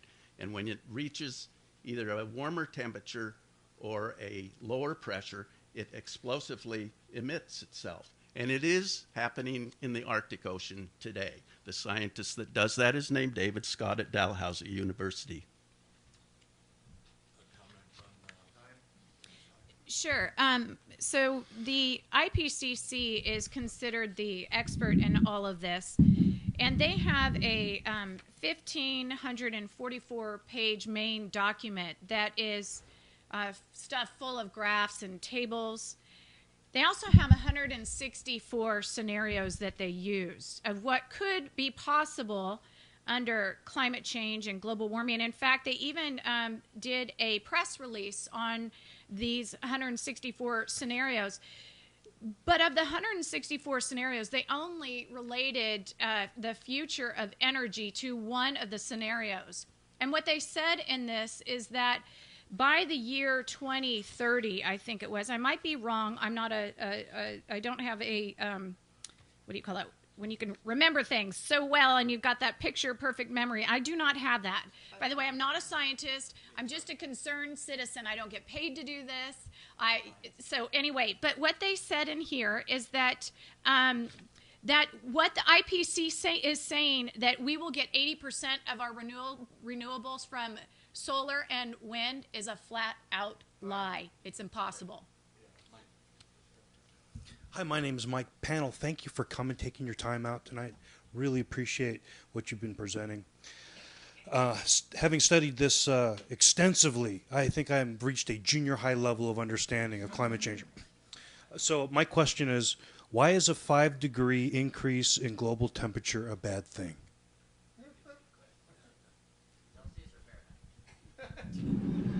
Well, this brings us to the question of exactly what do you mean by an increase? Is it the average temperature of the globe, or is it someplace? Remember, I'm just a junior high level understanding, so I have no idea. I just know that the temperature is going up. What difference does a 5-degree increase in that temperature really mean? Okay. Yes. If you're talking about the global average going up by 5 degrees Fahrenheit or centigrade, again, well, a junior high school American education would say it was Fahrenheit. It makes a difference because the average temperature of the globe is pretty much set by what's happening in higher latitudes, because it's very difficult to warm the massive parts of the tropics. It warms a little bit, but most of the warming takes place in the Arctic and Antarctic regions and down to 30 degrees north and south. So we should see some of that warming, extreme warming. And we expect to see in Alaska and the polar regions maybe 8 to 10 or even 11 degrees change. And that's going to be tough. It's going to be tough on us here, especially if you have a house along the coast, say at Newport. Sea levels will rise due to melting and collapsing glaciers. So, but the rich people's houses are by the beach. Right. So let's go for it. We need to turn it over to Deborah now. And Orleans. How many more seconds? I would just like to make a comment. If you have a glass of water and you have ice at the top of the glass and the ice melts, does the water now overflow? No, because we all know that when ice is formed, it expands. When it melts, it comes smaller. And that's what happens with our big icebergs. When they melt, we're not going to have the ice rising or the sea levels rising. And all the predictions over the years of islands disappearing, sea levels rising, none of that has happened. And for them to go on saying this, it is just contrary to your common sense. I did this experimentation in my biology class when we were being told then about the rising sea levels. And it doesn't happen when ice melts in the glass stays the same. And that's Try the putting same. two ice cubes in your glass. And please avoid being redundant. If you make the point once, give haven't made the everyone point. an opportunity Okay. to make this statement. All right. Hi. One comment before. What's that? Oh. Yes, of course, of course. David Dana Bastion, and I was the one who introduced that idea. Thank you for reminding me about it. Before making any major statement, you were mentioning 0.02 and you mentioned 0.04. It's actually percent. You were closer. It's 0.04% of the atmosphere is carbon dioxide. Now, Yeah, and I said 400 parts per million. that one you That's did, the same but thing. right, but when you just said 0.04, you didn't say percent. All right, now, That's the same thing. But percentage Now- does matter. okay. Main point I was going to make is, I came from the Scouts, and we have a thing that's called the Conservation Merit Badge, and we don't focus upon hand wringing and position papers. Instead, we look at things that we can do that everybody would agree with. Now, I'd like to ask you, one and all, whether or not some of these things might be things that we could agree upon. How about every conference be a virtual one and nobody fly any planes or drive any cars anywhere? How about we take those books and recycle the material and never print any more books again? How about we take those government buildings that have all the surplus that was reported 24 years ago and recycle it? You know, the problem with that reasoning to attack the people that go to Paris for this deal is you don't attack corporations when they're working the other side of the fence. You're not talking about their mileage. You're not looking at them because you see this one group as an enemy. That's why you should read one of these two books because Digital. you can get them digital.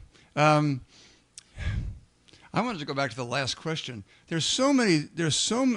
No. We need to give them an opportunity to respond to Okay. the question. They have What was the question again? How come there's so much waste if... No, I said, what if we were to scrap all of the actual conferences and make them all virtual, recycle all the books and never print any more of them, and recycle all the material that's in the government warehouses that was reported in 60 Minutes in 1992? I think we should do that with Congress, too. And maybe we'd have some local representation. But I do agree. I have been to many U.S. Fish and Wildlife Service meetings. I've been to many California Department of Fish and Game meetings. I've been to many Western Governors Association meetings, all about climate change. And then, of course, there's the United Nations. I've been to Navigating an American Carbon World with Mary Nichols and Christiana Figueres of the United Nations Framework Convention on Climate Change. These people are hypocrites. They don't save, they don't reduce. The amount of waste is extraordinary. And that's why I keep going back to, if we seriously have a climate change problem, our leaders would be leading the way, wouldn't they? Wouldn't they be selling their mansions? Wouldn't Al Gore be selling his mansion to say, you know what, global warming is going to cause sea rise, and I just bought a mansion on a cliff? No. Okay. Because remember, the time it really needs to be focused on specifically responding to the But question. we're not getting right and not- answers. okay, so we'll go ahead and ask next. Hi, Phil Calderon. I'm looking for just a very short answer, really just a number. From Debbie and from Jere, what percentage of planetary warming comes from methane from cattle, from 0 to whatever percent? I've heard 8%, but my understanding is the ocean and army ants in Africa cause way more methane. Yeah, that would be 92% or whatever, all those sources. I'm just curious about the cow source. Oh, the cow source. The cow methane source. Well, you have to remember that methane has a lifetime in the atmosphere of about 12 years, so it depends when you're talking about it. And it doesn't last very long. So the percentage of it is low. I don't know what the figure for cows or methane in general is, although we can get those figures. Well, then, I mean, just to broaden it, I mean, how much is methane versus CO2 an issue? And she says If 8%, the which two is, of them were in the atmosphere in equivalency, methane is 21 to 70 times greater greenhouse warmer than CO2.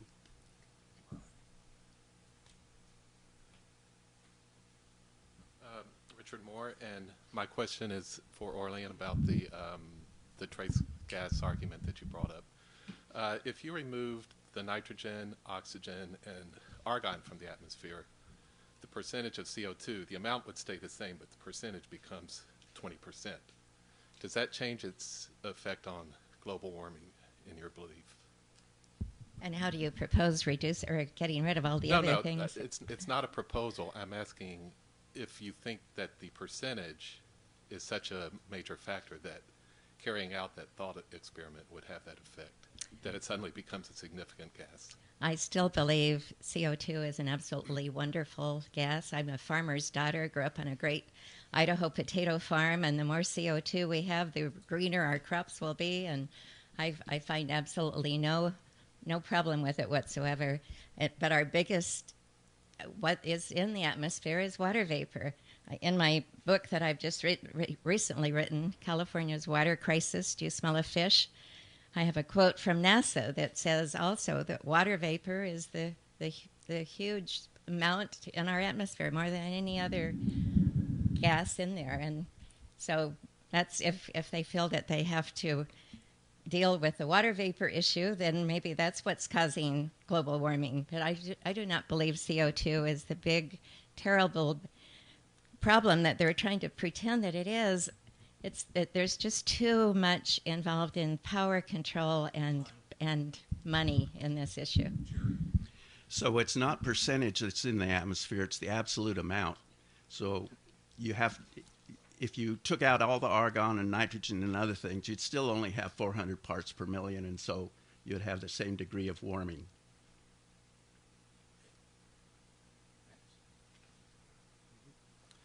Good evening, ladies and gentlemen. My name is Bob Solnicki, and my question is derived from not being quite sure of what the benefit is of controlling the temperature of the Earth.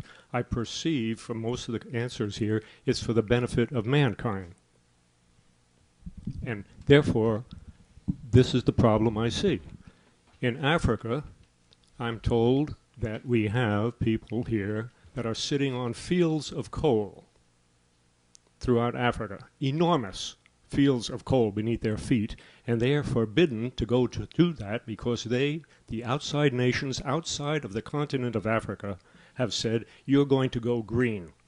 And so we have women cooking with cow dung when they could be burning coal and cooking with electricity. Tell me where the benefit of mankind is on that, Mark. I know nothing about the laws in Africa or the rules in Africa. But the problem with heating the globe up that Jere touched on some, but if you raise the average temperature in the world, it's going to be a lot harder, like 5 degrees like we're talking earlier. And this question is pretty much related to that. It's much harder to grow corn when you're having droughts like we're having now. We know about the drought in California, but Texas, where I'm from, had a huge drought, killed almost, I think 800 million trees in Texas died just a few years ago. My brother-in-law farms in Kansas, and they had a huge drought. And who pays for that? We do, because we're subsidizing the insurance. And that's just farming. These insects that are coming out of Brazil now are getting farther and farther north. There are a lot of diseases that are moving out of the tropics and will move into the higher latitudes because look at the trees in the west. The trees in the west are dying because the beetle, the pine bark beetle, now breeds twice a year. It used to breed once a year. Now they go sort of year round, and they've decimated the west, and it's not over. Two things to say about California's drought and bark beetles. First of all, our U.S. Forest Service is mismanaging the forest. The BLM is mismanaging the forest. Our forests are so dense right now. The population of trees is so enormous. This is why we're having catastrophic wildfires. Of course, the bark beetle is going to expand when it has a massive playground to play in. As far as California's drought, California is a natural, historically, an arid, rich Mediterranean climate. We don't get a lot of rain here. The only reason California is the breadbasket of the nation, and remember, until climate change and all these regulations that are coming our way as farmers and ranchers, I'm a rancher's daughter, we were the breadbasket of the nation. We were also the 5th largest economy in the world. Now we're somewhere like the 9th. So how do you take a rich state, biotech, high-tech, farming, how do you take a rich state and now create, it as a state that's in so far in debt? We do not have a water problem. We have a storage problem. Right now, the California Department of Fish and Wildlife now, they're not game, it's wildlife, are releasing millions and millions of cubic yards of water to a sea that's supposedly rising. And that's to save the Delta smelt. Yes, I'm Ron Pollins. I just have either a comment or a question. Basically, you were saying the science is settled. Now, I remember Carl Sagan, and I remember all the discussions about the universe at that time, and all the science, all the journals were on his side that the universe was always there. Science has changed, correct? So science is not necessarily the problem. It's the conclusions we make off of what we think the science is, and that's predicated by our own bias.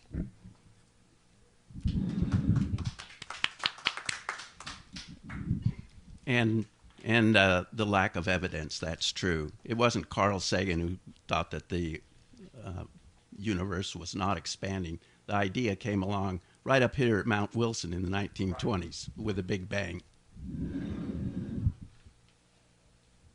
Well, as I mentioned before, I think there is a lot of bias.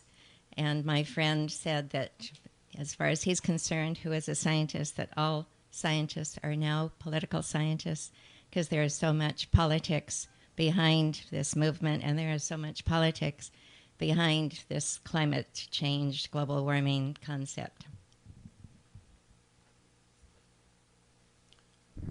Dave Lehman. The seat of the Communist Party in America used to be the labor unions. Now it's the environmental movement. They found that they can shut down industry, they can destroy America easier within its borders by simply forcing us to eliminate our industry simply through this climate change supposed argument. And, it is really one thing that happens is that you say that there's dangers to global warming. In Europe, they did a study over several years and found Bjorn Lombard in his Koehle book describes the number of people that died of global warming was in the hundreds of thousands, but the ones that died of global cooling at that particular time was 7 times that amount. People died because they froze. So really, Canada benefits when temperatures get warmer. So how do you answer something like that? Global warming seems to be beneficial, and so does CO2. It actually, when it gets up to 1,000 parts per million, plants thrive. There's no evidence that plants thrive at that amount of CO2 in the atmosphere, and there's been many experiments done where they've actually grown them experimentally, and that's not the same as doing it out in nature. That shows that it's not a very clear thing. It's very difficult to show that. So I tell you what, let's assume that Al Gore is a thief and a slug, and that the ranchers are right. Let's just forget about global warming and go about our own business. I like that idea.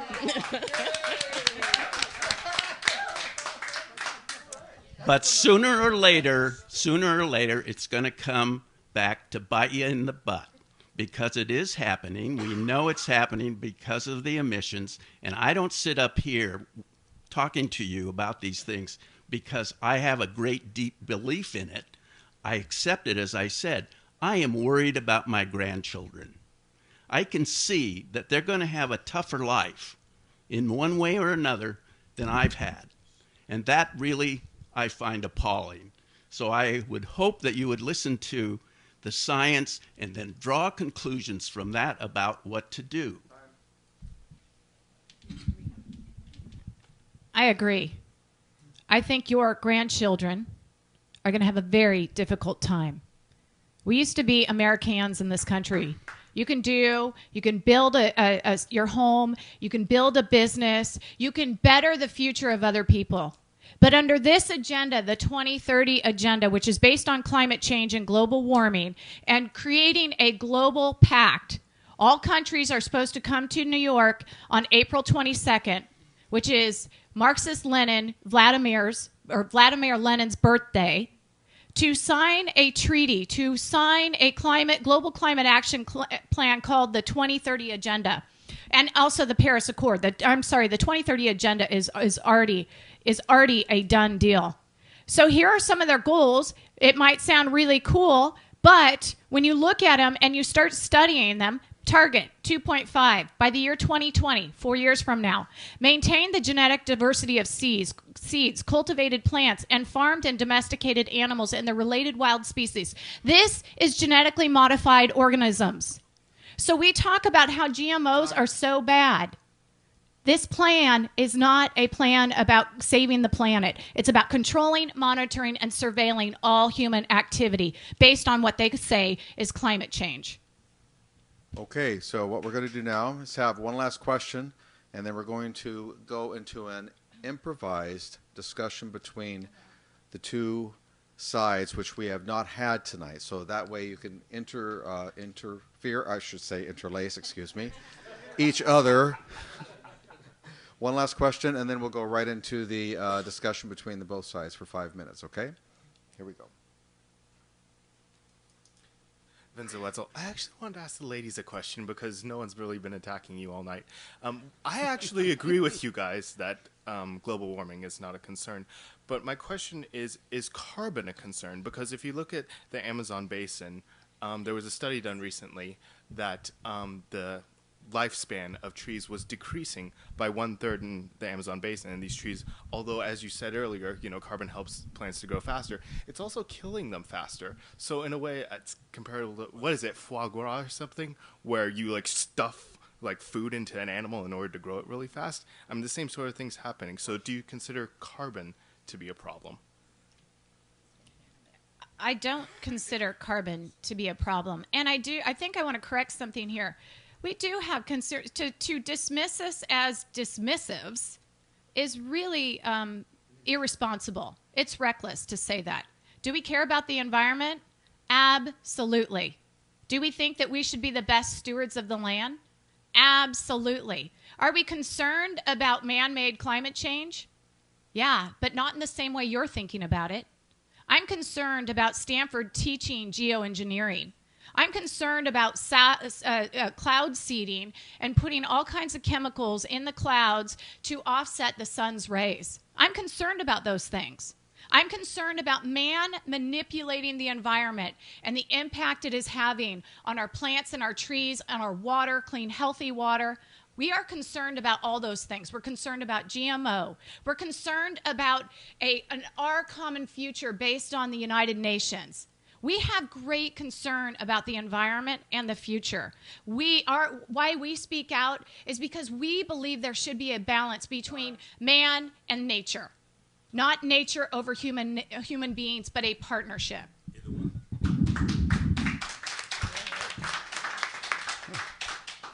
When I used the word dismissive, that I quoted Yale. That's what they call people that are dismissive of the climate science, not of some of the other things you named.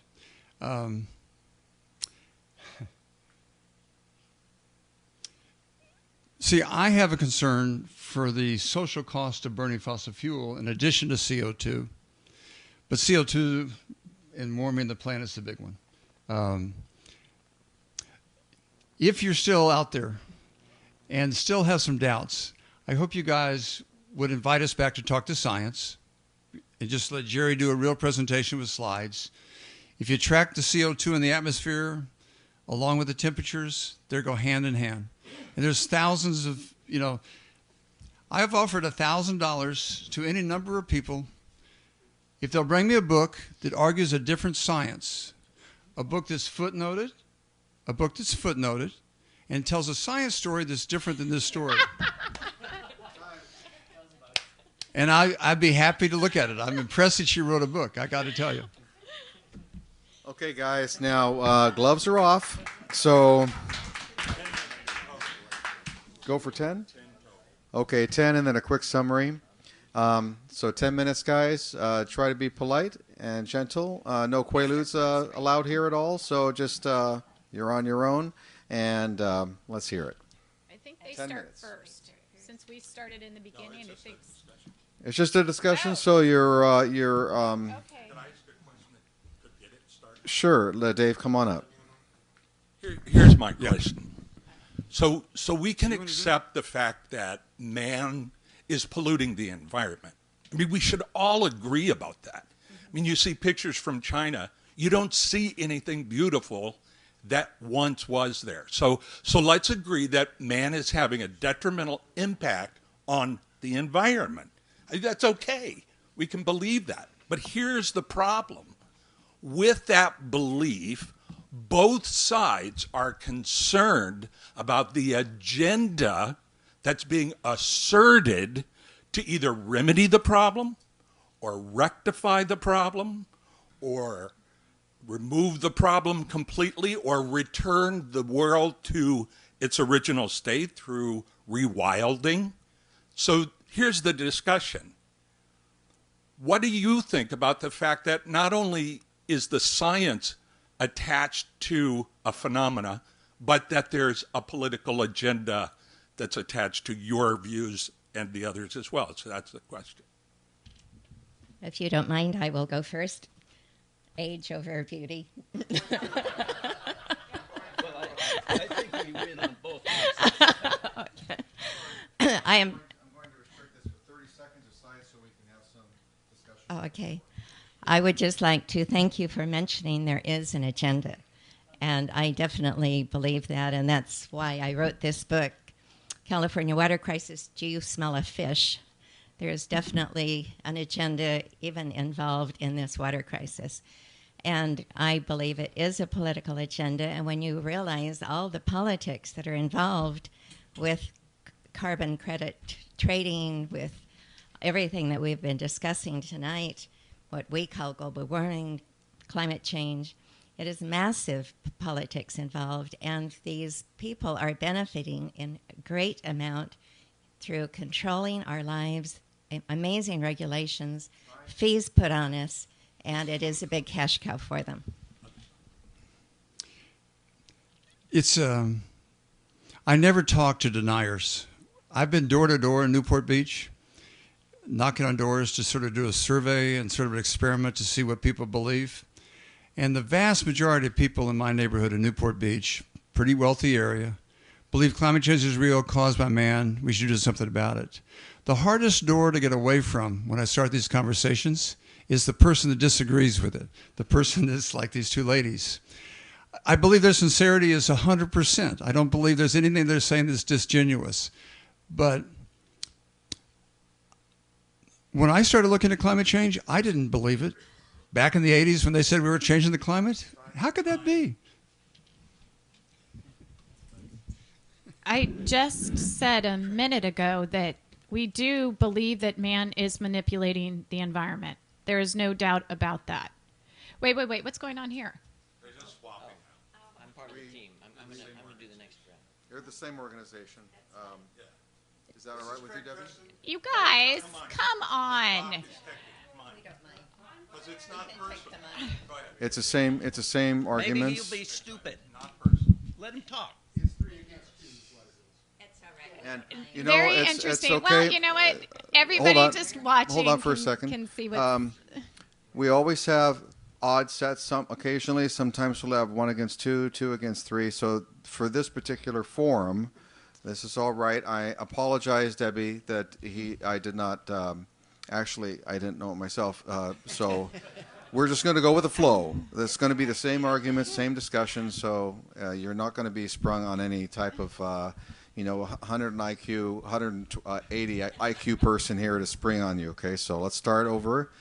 Debbie, you have 30 seconds.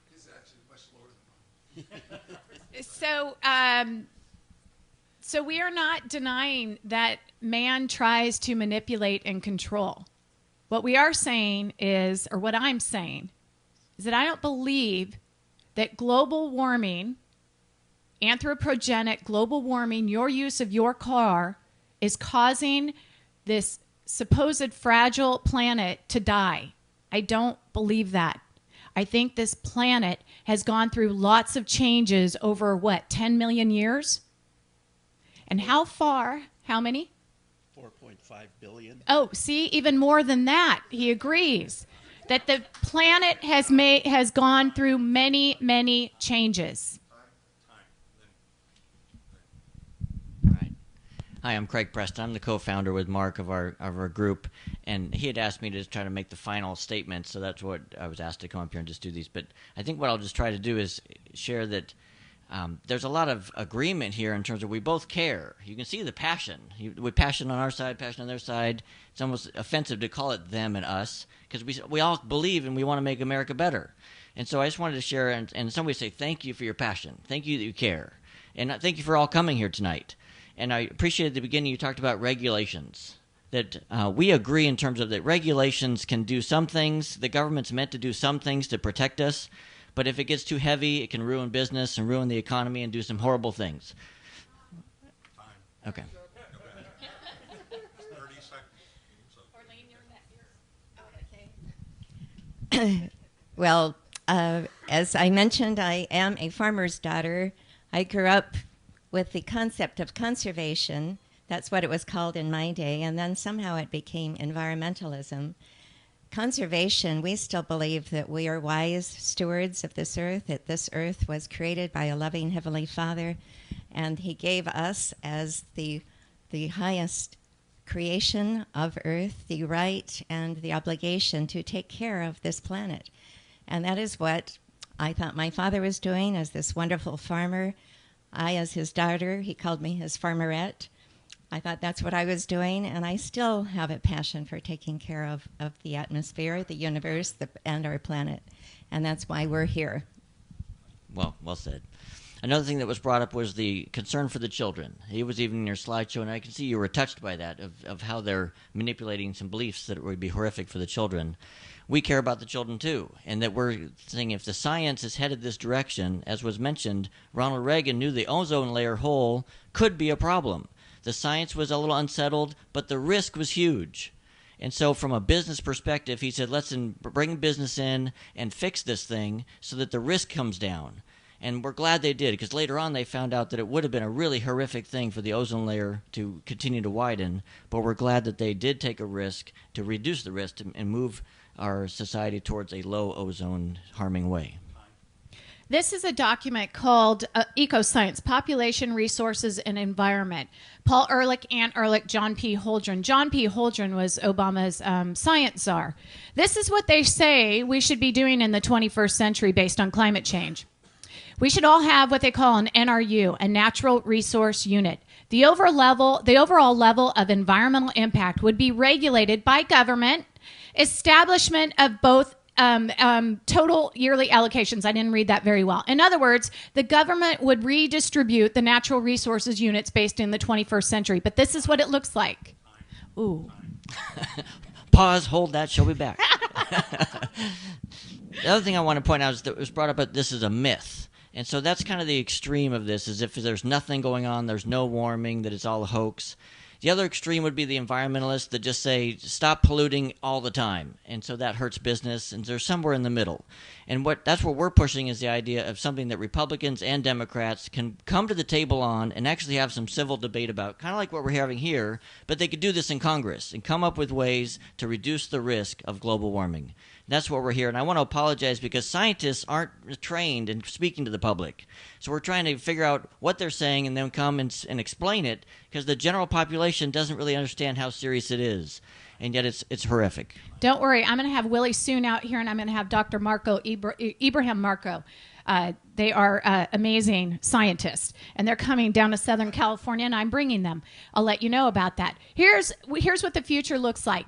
It might be possible, for instance, for an individual to have a second child or to fly a light aircraft 100 hours per year, but you can't do both. Or one might decide to have an air-conditioned house, but if so, an overseas vacation might be possible only once in every 10 years. This is the future under this thing called climate change, and which is...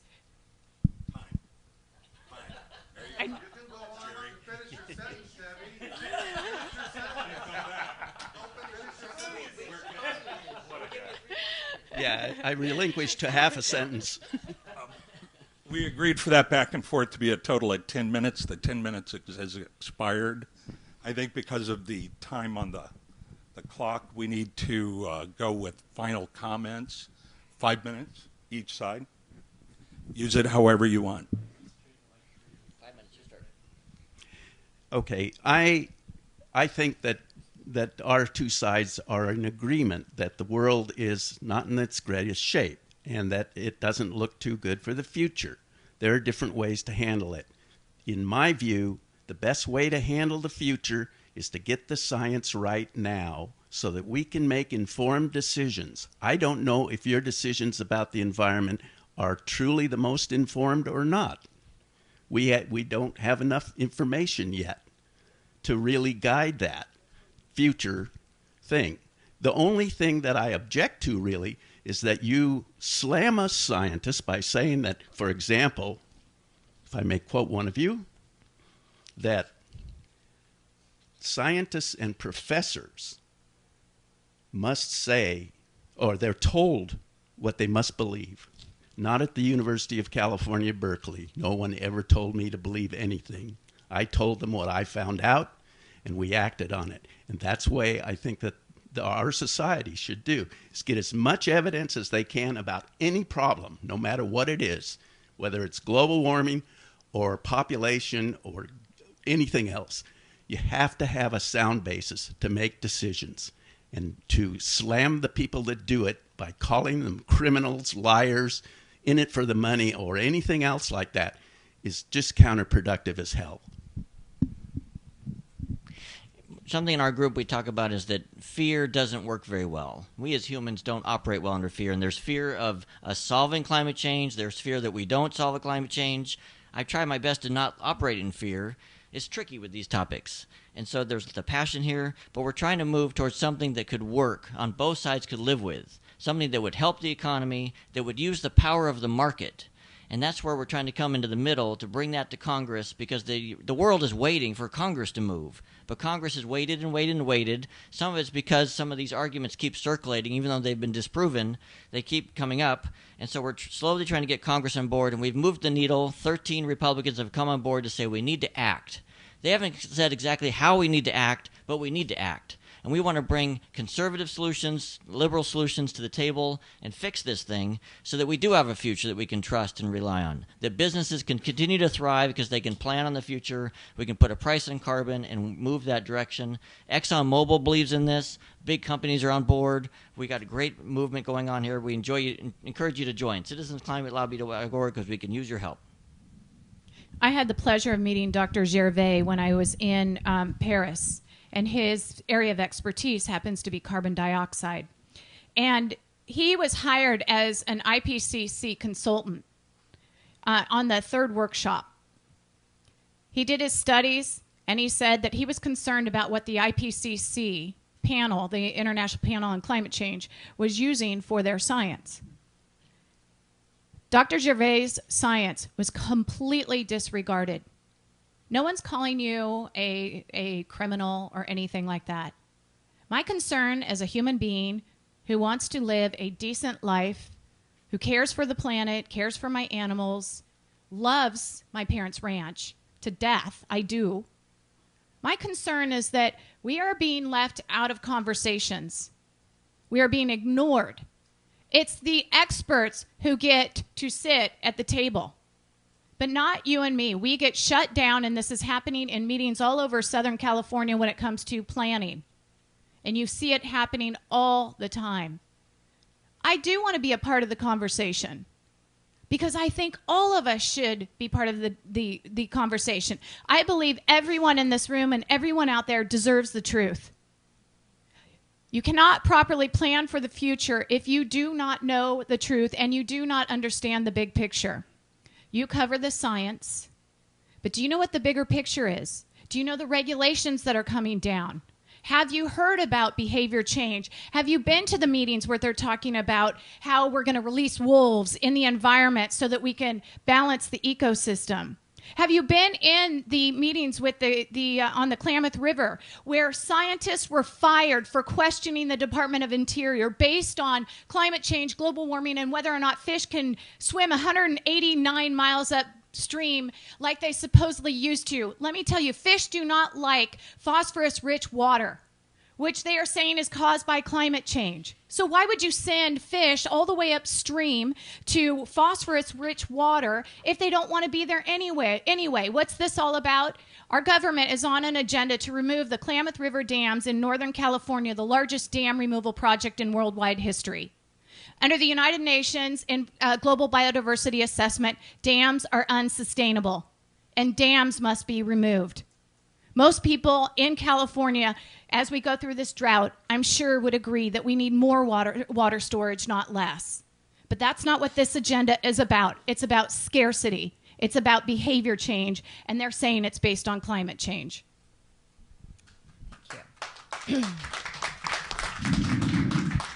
I would like to make mention that we have great respect for you both. We respect all of you coming here. It's been a pleasure to be part of this debate.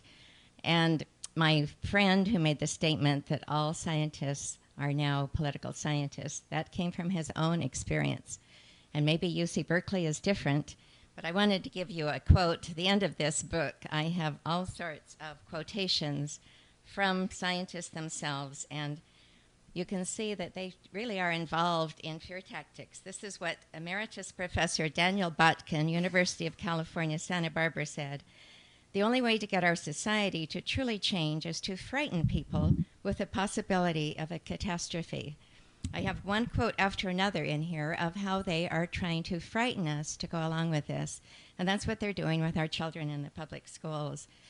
And to me, the most wonderful life that I had growing up in my great state of Idaho was watching the American dream come true for my father. He got his land from the government. It was sagebrush-covered land, covered with lava rock and jackrabbits. And they thought it was worthless, so he got it for 17.5 cents an acre.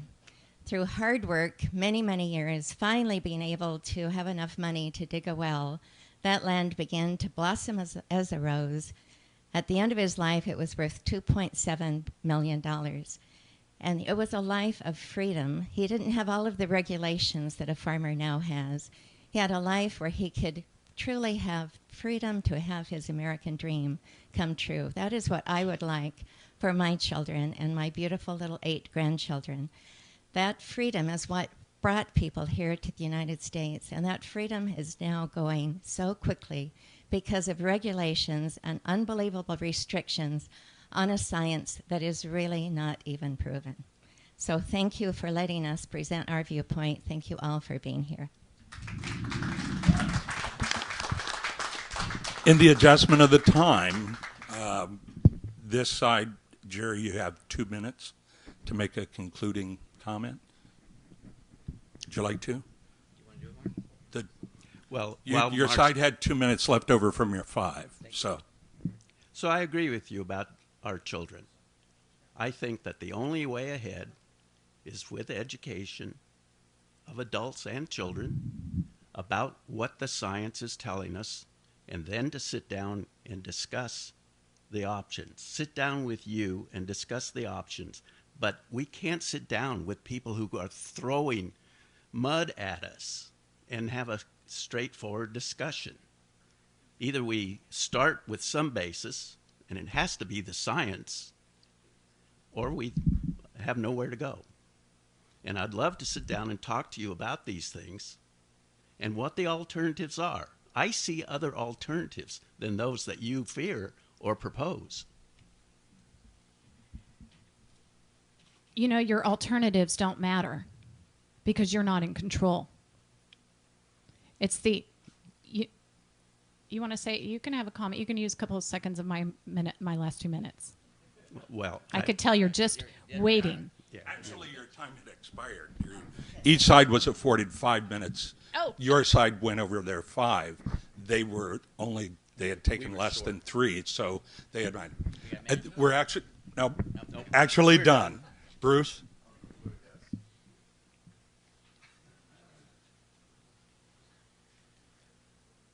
damn. This was much better than my expectations. Give these guys a round of applause, please. Now, even though I'm a climate acceptor, I learned so much from the climate deniers. Well, that's my particular verbiage of it. It's not disparaging at all. It's not meant to be deconsenting at all. They are, let's just say they accept different things. They're dismissives, but they aren't dismissive. We want the truth. That's well, both of us want the truth. That's what this particular forum is about. And you're welcome to enjoy us at the, no more questions at Norm's, but you have a quick question, sir?